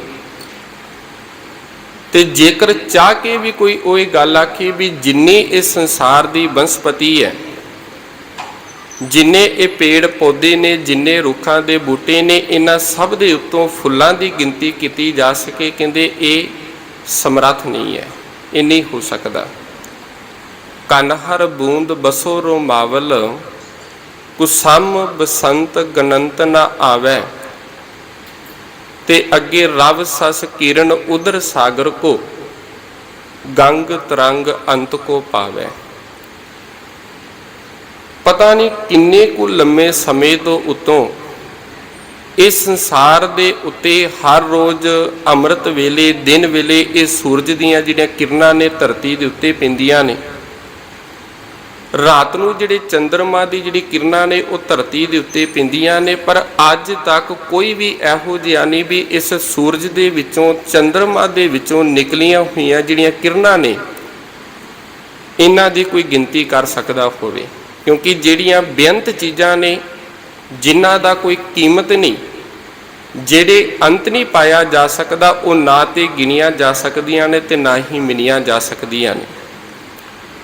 ਕੁਝ ਕੁ ਭੱਟ ਸਾਹਿਬਾਨਾਂ ਨੇ ਇਹ ਉਦਾਹਰਨਾਂ ਦਿੰਦਿਆਂ ਹੋਇਆਂ ਅੰਤ ਦੇ ਵਿੱਚ ਇਹ ਗੱਲ ਕਹਿੰਦਿਆਂ ਹੋਇਆਂ ਇਹ ਗੱਲ ਆਖੀ, ਧੰਨ ਗੁਰੂ ਅਮਰਦਾਸ ਪਾਤਸ਼ਾਹ ਜੀ, ਤੇਰੀ ਜਿਹੜੀ ਵਡਿਆਈ ਹੈ, ਤੇਰੀ ਜਿਹੜੀ ਸ਼ੋਭਾ ਹੈ, ਇਸ ਸ਼ੋਭਾ ਨੂੰ ਬਿਆਨ ਨਹੀਂ ਕੀਤਾ ਜਾ ਸਕਦਾ। ਤੂੰ ਬੜੇ ਹੀ ਗੁਣਾਂ ਦਾ ਅਥਾਹ ਮਾਲਕ ਹੈ। ਇੱਕ ਹੋਰ ਭੱਟ ਸਾਹਿਬਾਨਾਂ ਦਾ ਆਪਾਂ ਸਵਈਆ ਪੜ੍ਹ ਰਹੇ ਸਾਂ, ਜਿਹਦੇ ਵਿੱਚ ਉਹਨਾਂ ਨੇ ਧੰਨ ਗੁਰੂ ਨਾਨਕ ਪਾਤਸ਼ਾਹ ਜੀ ਤੋਂ ਇਸ ਗੱਲ ਨੂੰ ਤੋਰਿਆ। ਜੋਤ ਨਿਰੰਕਾਰ ਦੀ ਹੈ, ਗੁਰੂ ਨਾਨਕ ਦੇ ਵਿੱਚ ਆਈ, ਗੁਰੂ ਨਾਨਕ ਤੋਂ ਅੰਗਦ ਤੇ ਅੰਗਦ ਤੋਂ ਅਮਰ ਬਣੇ ਨੇ। ਸਤਿਗੁਰ ਜੀ ਕਿਰਪਾ ਕਰਦੇ, ਭੱਟ ਸਾਹਿਬਾਨ ਕਿਰਪਾ ਕਰਦੇ ਹੋਏ ਇਹ ਬਖਸ਼ਿਸ਼ ਕਰਨ ਲੱਗੇ, ਨਾਨਕ ਨਾਮ ਨਿਰੰਜਨ ਜਾਨੀਓ, ਕੀਨੀ ਭਗਤ ਪ੍ਰੇਮ ਲਿਵਲਾਈ। ਧੰਨ ਗੁਰੂ ਨਾਨਕ ਪਾਤਸ਼ਾਹ ਜੀ ਜਿਹੜੇ ਉਸ ਅਕਾਲ ਦਾ ਰੂਪ ਬਣ ਕੇ, ਜੋਤ ਬਣ ਕੇ ਸੰਸਾਰ ਦੇ ਉੱਤੇ ਆਏ, ਉਹਨਾਂ ਨੇ ਸਭ ਤੋਂ ਪਹਿਲਾਂ ਨਾਮ ਦੀ ਚੋਣ ਕੀਤੀ, ਨਾਮ ਨੂੰ ਜਾਣਿਆ, ਉਹਦੇ ਨਾਲ ਪਹਿਚਾਣ ਕੀਤੀ। ਕੀਨੀ ਭਗਤ ਪ੍ਰੇਮ ਲਿਵਲਾਈ, ਉਹਦੇ ਤੋਂ ਬਾਅਦ ਪ੍ਰੇਮਾਂ ਦੇ ਵਿੱਚ ਆ ਕੇ ਉਸ ਮਾਲਕ ਦੀ ਫਿਰ ਪ੍ਰੇਮਾ ਭਗਤੀ ਕੀਤੀ ਹੈ, ਉਸ ਮਾਲਕ ਦੇ ਗੁਣਾਂ ਨੂੰ ਗਾਇਆ।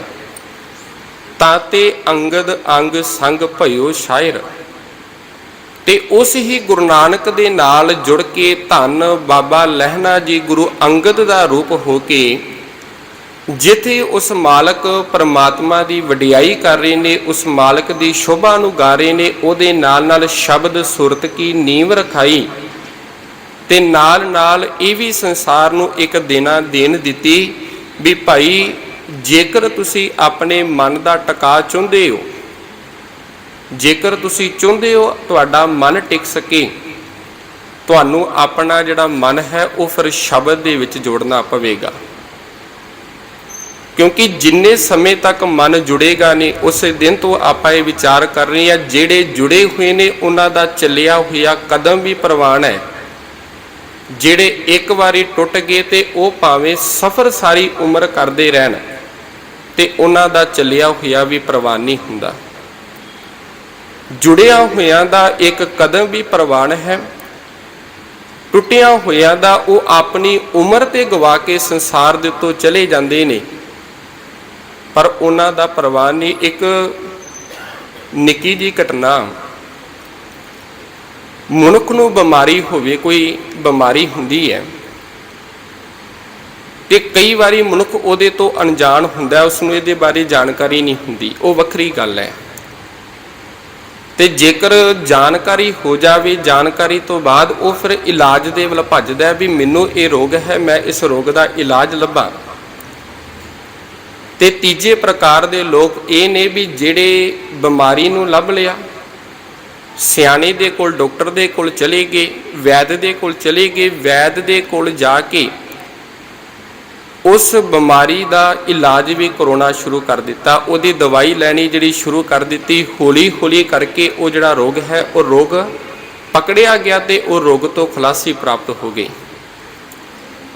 ਇਸੇ ਪ੍ਰਕਾਰ ਪਿਆਰ ਵਾਲਿਓ, ਸਾਡਾ ਜਿਹੜਾ ਸਰੀਰ ਹੈ, ਮਨ ਹੈ, ਇਹ ਵੀ ਇੱਕ ਰੋਗੀ ਹੈ। ਮਨ ਰੋਗੀ ਹੋਇਆ ਪਿਆ, ਮਨ ਟਿਕਾਊ ਦੇ ਵਿੱਚ ਨਹੀਂ ਆ ਰਿਹਾ। ਕਿ ਕਈ ਵਾਰੀ ਸਾਨੂੰ ਨਹੀਂ ਪਤਾ ਲੱਗਦਾ ਵੀ ਸਾਡਾ ਮਨ ਟਿਕਾਊ ਦੇ ਵਿੱਚ ਨਹੀਂ, ਸਾਡਾ ਮਨ ਟਿਕਦਾ ਨਹੀਂ। ਬੜੇ ਸੰਸਾਰ ਦੇ ਲੋਕ ਨੇ ਯਤਨ ਕਰ ਰਹੇ ਨੇ, ਕੋਸ਼ਿਸ਼ ਕਰ ਰਹੇ ਨੇ ਵੀ ਇਸ ਟਿਕਾਊ ਨੂੰ, ਮਨ ਨੂੰ ਕਿਸੇ ਨਾ ਕਿਸੇ ਤਰੀਕੇ ਦੇ ਨਾਲ ਟਿਕਾਇਆ ਜਾ ਸਕੇ, ਪਰ ਉਹਨਾਂ ਨੂੰ ਕੋਈ ਤਰੀਕਾ ਨਹੀਂ, ਢੰਗ ਤਰੀਕੇ ਦਾ ਪਤਾ ਨਹੀਂ ਕਿਵੇਂ ਮਨ ਟਿਕ ਸਕਦਾ ਹੈ। ਬਿਮਾਰੀ ਹੈ, ਬਿਮਾਰੀ ਦਾ ਪਤਾ ਨਹੀਂ। ਦੂਸਰੇ ਇਹ ਨੇ ਜਿਨ੍ਹਾਂ ਨੂੰ ਇਸ ਗੱਲ ਦੀ ਸਮਝ ਹੈ ਮਨ ਟਿਕਾਊ ਦੇ ਵਿੱਚ ਨਹੀਂ, ਤੇ ਮਨ ਟਿਕ ਕਿਵੇਂ ਜਾ ਸਕਦਾ ਹੈ? ਜਦੋਂ ਸ਼ਬਦ ਦੇ ਨਾਲ ਜੁੜਾਂਗੇ, ਗੁਰੂ ਦੇ ਨਾਲ ਜੁੜਾਂਗੇ, ਮਨ ਟਿਕਾਊ ਦੇ ਵਿੱਚ ਆ ਸਕਦਾ ਹੈ। ਉਹਨਾਂ ਨੂੰ ਬਿਮਾਰੀ ਦਾ ਪਤਾ ਲੱਗ ਗਿਆ ਤੇ ਉਹਨਾਂ ਨੇ ਫਿਰ ਇਲਾਜ ਲੱਭਣਾ ਸ਼ੁਰੂ ਕਰ ਦਿੱਤਾ। ਇਹੀ ਗੱਲ ਬਾਬਾ ਲਹਿਣਾ ਜੀ ਤੇ ਗੁਰੂ ਅਮਰਦਾਸ ਪਾਤਸ਼ਾਹ ਜੀ, ਮਨ ਟਿਕਾਊ ਦੇ ਵਿੱਚ ਨਹੀਂ ਆਉਂਦਾ ਤੇ ਅਸਲ ਗੁਰੂ ਦੀ ਭਾਲ ਸ਼ੁਰੂ ਹੋ ਗਈ ਸੀ। ਬਿਮਾਰੀ ਦਾ ਪਤਾ ਲੱਗਾ, ਡਾਕਟਰ ਦੇ ਵੱਲ, ਵੈਦ ਦੇ ਵੱਲ ਵਧਣਾ ਸ਼ੁਰੂ ਹੋ ਗਏ। ਤੀਸਰੇ ਉਹ ਮਨੁੱਖ ਜਿਨ੍ਹਾਂ ਨੂੰ ਹੁਣ ਬਿਮਾਰੀ ਦਾ ਪਤਾ ਲੱਗ ਗਿਆ, ਡਾਕਟਰ ਵੀ ਮਿਲ ਗਿਆ, ਡਾਕਟਰਾਂ ਨੂੰ ਮਿਲ ਕੇ ਕੀ ਕੀਤਾ? ਆਪਣੀ ਬਿਮਾਰੀ ਦਾ ਇਲਾਜ ਵੀ ਕਰਾ ਲਿਆ। ਇਸੇ ਪ੍ਰਕਾਰ ਮਨੁੱਖ ਭਟਕਣਾ ਦੇ ਵਿੱਚ ਹੈ, ਮਨ ਭਟਕ ਰਿਹਾ ਤੇ ਇਹਦੀ ਦਵਾਈ ਦਾ ਪਤਾ ਸਾਨੂੰ, ਗੁਰੂ ਦੇ ਕੋਲ ਦਵਾਈ ਹੈ। ਸ਼ਬਦ ਦੇ ਵਿੱਚ ਸੁਰਤ ਜੋੜਾਂਗੇ ਤੇ ਸਾਡਾ ਮਨ ਟਿਕ ਸਕਦਾ ਹੈ। ਇਸ ਗੱਲ ਨੂੰ ਜਾਣਦਿਆਂ ਹੋਇਆਂ ਉਹਨਾਂ ਨੇ ਸ਼ਬਦ ਦੇ ਵਿੱਚ ਆਪਣੀ ਸੁਰਤ ਨੂੰ ਟਿਕਾਇਆ ਤੇ ਸੁਰਤ ਨੂੰ ਟਿਕਾ ਕੇ ਫਿਰ ਆਪਣੇ ਮਨ ਨੂੰ ਟਿਕਾਊ ਦੇ ਵਿੱਚ ਲੈ ਲਿਆ। ਤੇ ਇਹੋ ਜਿਹੇ ਜਿਹੜੇ ਮਨੁੱਖ ਨੇ ਉਹ ਸੰਸਾਰ ਦੇ ਉੱਤੇ ਆ ਕੇ ਵੱਡਿਆਂ ਭਾਗਾਂ ਵਾਲੇ ਹੁੰਦੇ ਨੇ।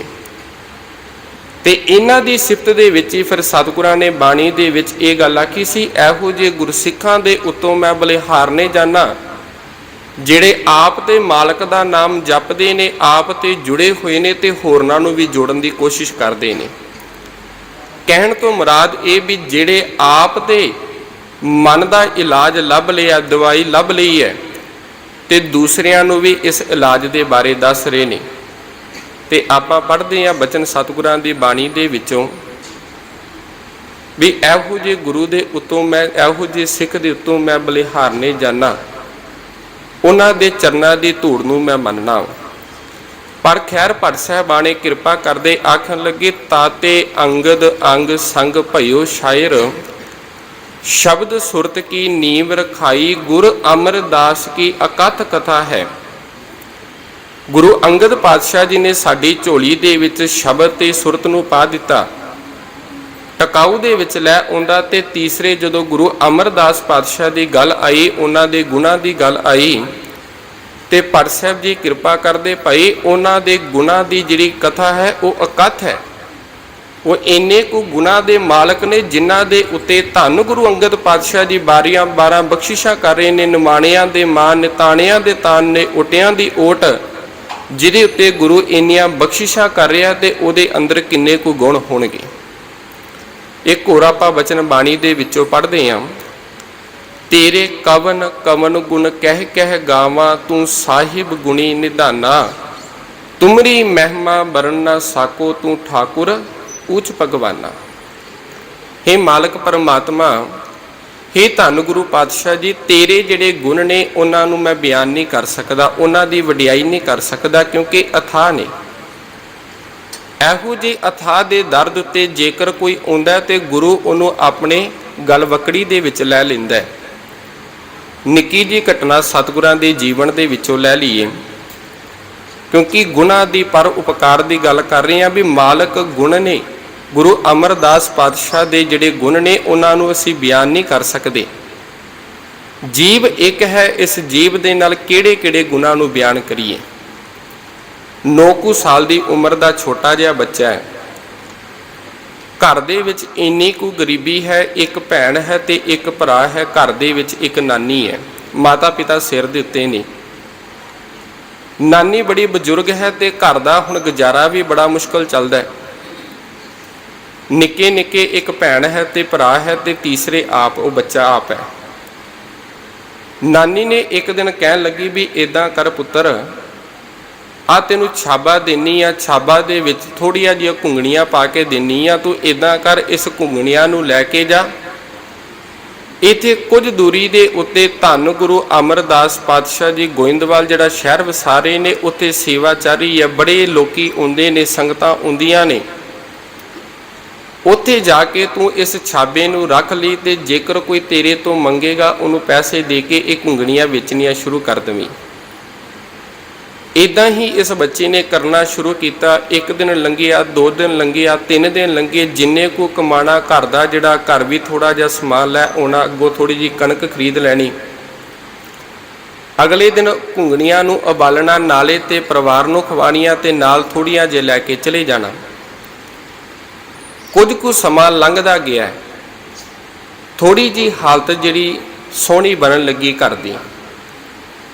एक दिन धन गुरु अमरदास पातशाह जी उस रस्ते के उत्तों लंघ रहे ने। बच्चा बैठा हुआ ते उच्ची उच्ची आवाज़ां दे विच ये गल आख रहा, घुंगणियां लै लो, घुंगणियां लै लो।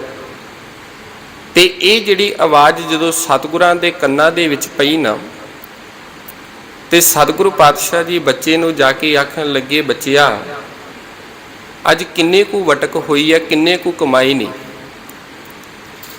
ते बच्चा सी, हुण बच्चा मन दे विच थोड़ा जिहा डर भी गया ते आखण लगा, सतगुरु आ थोड़ी जी वटक हुई है, 10 को पैसे बने ने। ते बाबा अमरदास जी आखण लगे, गुरु अमरदास जी बच्चिया गुरु घर की सेवा चल रही है, कुछ तू हिस्सा नहीं पावेंगा, लिया इदां कर, जिन्ने को तेरी वटक है तू सानू दे दे। वो जिन्नी वटक सी सतगुरां ने लै लई। मन दे विच डर भी है भी घर जावांगा, दादी की जिहड़ी नानी है वो मैनू की आखेगी। घर गया, जाके नानी नूं मिलिया। नानी ने आख्या, लिया पुत्र जिहड़ी अज कमा के लिआया वटक सी तेरे कोल। ते अगों आखण लगे भी धन गुरु अमरदास पातशाह जी आए सन, जिहड़े उत्थे सेवा करा रहे ने, जिहड़े इस नगर की उसारी करा रहे ने। वो अज चल के मेरी दुकान दे कोलों लंघ रहे सन। लंघदियां मेरी दुकान कोल खलो गए। दुकान दे कोल खलो के मैनू आखण लगे, बच्चिया किन्ने कू वटक लिआंदी आ, लिया दे सेवा दे विच तेरा हिस्सा पाईए। ते अगों नानी आखण लगी, बड़ा चंगा कीता ही, चल इस बहाने गुरु दे घर दे विच साडा कोई दसवंध ते पिया। इन्ने दिनां तो असीं कमा रहे हाँ भी एक दिन की सेवा चलेगी, चल कोई गल नहीं। अगला दिन होया, फिर दोबारा तो घुंगणियां तैयार कीतियां, उत्थे जाके फिर वेचनियां शुरू कीतियां ने। दोबारा तो सतगुरु पातशाह जी उतों लंघ रहे सन, दोबारा तो फिर दुकान दे कोल आके खलो गई ते बच्चे नूं आखण लगे, बच्चिया अज किन्ने कू हुई है।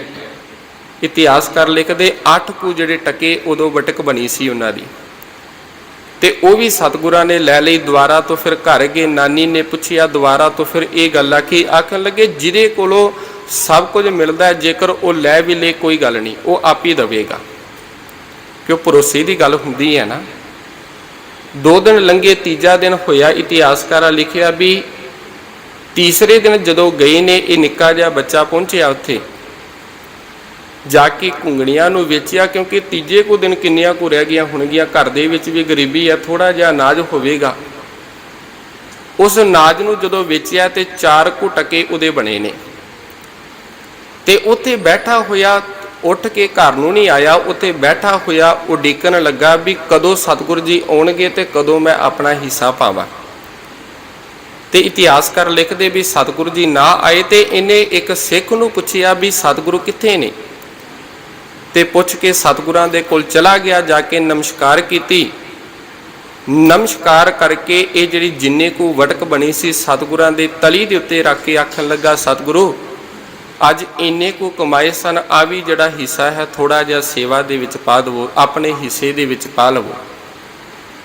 ते यही गरीब नवाज सतगुरु धन गुरु अमरदास पातशाह जी ने इस बच्चे नूं अपनी गलवकड़ी दे विच लिया ते गलवकड़ी दे विच ला के जिन्ने दुख सन, जिन्नियां गरीबियां सन, सब कुछ कट के रख दिता। इहने वो बाबा जेठा जी ਜਿਹੜੇ ਬਾਅਦ ਦੇ ਵਿੱਚ ਜਿਨ੍ਹਾਂ ਦੇ ਪਰਥਾਏ ਆਪਾਂ ਬਾਣੀ ਦੇ ਵਿੱਚੋਂ ਇਹ ਬਚਨ ਵੀ ਪੜ੍ਹਦੇ ਆ, ਧੰਨ ਧੰਨ ਰਾਮਦਾਸ ਗੁਰ ਜਿਨ ਸਿਰਿਆ ਤਿਨੈ ਸਵਾਰਿਆ, ਕਿਉਂਕਿ ਗੁਰੂ ਪਰ ਉਪਕਾਰੀ ਹੈ। ਤੇ ਧੰਨ ਗੁਰੂ ਅਮਰਦਾਸ ਪਾਤਸ਼ਾਹ ਜੀ ਜਿਨ੍ਹਾਂ ਦੇ ਉੱਤੇ ਇੰਨੀਆਂ ਬਖਸ਼ਿਸ਼ਾਂ ਹੋਈਆਂ ਨੇ, ਇੰਨੀਆਂ ਰਹਿਮਤਾਂ ਹੋਈਆਂ ਨੇ, ਤੇ ਉਹਨਾਂ ਦੇ ਦਰ ਦੇ ਉੱਤੇ ਜੇਕਰ ਬੱਚਾ ਜਾ ਰਿਹਾ ਤੇ ਬੱਚੇ ਨੂੰ ਆਪਣੀ ਗਲ ਵਕੜੀ ਦੇ ਵਿੱਚ ਲੈ ਕੇ ਜਿੱਥੇ ਉਹਨਾਂ ਦੇ ਦੁੱਖਾਂ ਨੂੰ ਕੱਟ ਰਹੇ ਨੇ, ਉਹਨਾਂ ਦੇ ਕਲੇਸ਼ਾਂ ਨੂੰ ਕੱਟਦੇ ਨੇ, ਤੇ ਇਹ ਬੱਚਾ ਇਹਨਾਂ ਕੋ ਗੁਰੂ ਤੋਂ ਪ੍ਰਭਾਵਿਤ ਹੋਇਆ ਤੇ ਉਸੇ ਦਰ ਦੇ ਉੱਤੇ ਰਹਿ ਕੇ ਸੇਵਾ ਕਰਨੀ ਸ਼ੁਰੂ ਕਰ ਦਿੱਤੀ ਹੈ। ਇਹਦੇ ਤੋਂ ਬਿਨਾਂ ਥੋੜੀਆਂ ਜਿਹੀਆਂ ਹੋਰ 1-2 ਘਟਨਾਵਾਂ, ਕਿਉਂਕਿ ਉਪਮਾ ਦੀ ਜੇਕਰ ਗੱਲ ਚੱਲ ਰਹੀ ਹੈ, ਵਡਿਆਈ ਦੀ ਜਿੰਨੀ ਗੁਰੂ ਦੀ ਵਡਿਆਈ ਹੋ ਸਕੇ ਉਨੀ ਕਰੀਏ। ਇਹ ਸਾਡੇ ਲਈ ਜ਼ਰੂਰੀ ਹੈ। ਗੁਰੂ ਦੀ ਵਡਿਆਈ ਦੇ ਬਾਰੇ ਸਾਨੂੰ ਪਤਾ ਹੋਵੇਗਾ। ਕੋਈ ਪੁੱਛੇਗਾ ਵੀ ਇਹ ਸ਼ਬਦ ਪੜ੍ਹਦੇ ਹੋ, ਭੱਲੇ ਅਮਰਦਾਸ ਗੁਣ ਤੇਰੇ, ਤੇਰੀ ਉਪਮਾ ਤੋਹੀ ਬਣ ਆਵੈ, ਕਾਰਨ ਕੀ ਹੈ? ਕੋਈ ਵਡਿਆਈ ਦੱਸੋ। ਇਸੇ ਹੀ ਦਰ ਦੇ ਉੱਤੇ ਕੁਝ ਹੀ ਦੂਰੀ ਦੇ ਉੱਤੇ ਗੋਇੰਦਵਾਲ ਦੀ ਧਰਤੀ ਦੇ ਉੱਤੇ ਬਾਹਰ ਇੱਕ ਰੋਗੀ ਰਹਿੰਦਾ ਹੈ, ਜਿਹੜਾ ਬੜਾ ਕਰਲਾਉਂਦਾ, ਆਪਣੇ ਰੋਗ ਦੇ ਕਰਕੇ ਬੜਾ ਦੁਖੀ ਹੈ। ਇੱਥੋਂ ਤੱਕ ਇਤਿਹਾਸਕਾਰ ਲਿਖਦੇ ਨੇ, ਜਦੋਂ ਰਾਤ ਦਾ ਹਨੇਰਾ ਹੋਣਾ ਨਾ, ਅੱਧੀ ਕੁ ਰਾਤ ਹੋਣੀ, ਇੰਨੀ ਕੁ ਉੱਚੀ ਇਹਨੇ ਰੋਣਾ ਤੇ ਨਗਰ ਦੇ ਜਿਹੜੇ ਲੋਕ ਸਨ, ਕਈ ਵਾਰੀ ਉਹਨਾਂ ਦਾ ਤਰਾਹ ਨਿਕਲ ਜਾਣਾ। ਜਾਣਦੇ ਸਾਰੇ ਸਨ ਕੌਣ ਹੈ? ਇੱਕ ਉੱਥੋਂ ਦਾ ਸ਼ਾਹੂਕਾਰ ਜੀ ਦਾ ਇੱਕ ਸਮੇਂ ਦਾ ਨਾਮ ਵੱਜਦਾ ਸੀ, ਬੜਾ ਧਨਾੜ ਸੀ। ਜਦੋਂ ਆਪ ਚੜ੍ਹਾਈ ਕਰ ਗਿਆ, ਉਹਦੇ ਤੋਂ ਬਾਅਦ ਉਹਦਾ ਜਿਹੜਾ ਪੁੱਤਰ ਹੈ ਮਾੜੀ ਸੰਗਤ ਦੇ ਵਿੱਚ ਪੈ ਕੇ ਉਧਰੋਂ ਧਨ ਦੌਲਤ ਦੇ ਵਿੱਚ ਅੰਨਾ ਹੋਣ ਦੇ ਕਰਕੇ ਕੁਝ ਨਸ਼ਿਆਂ ਦੇ ਵਿੱਚ ਲੱਗ ਗਿਆ।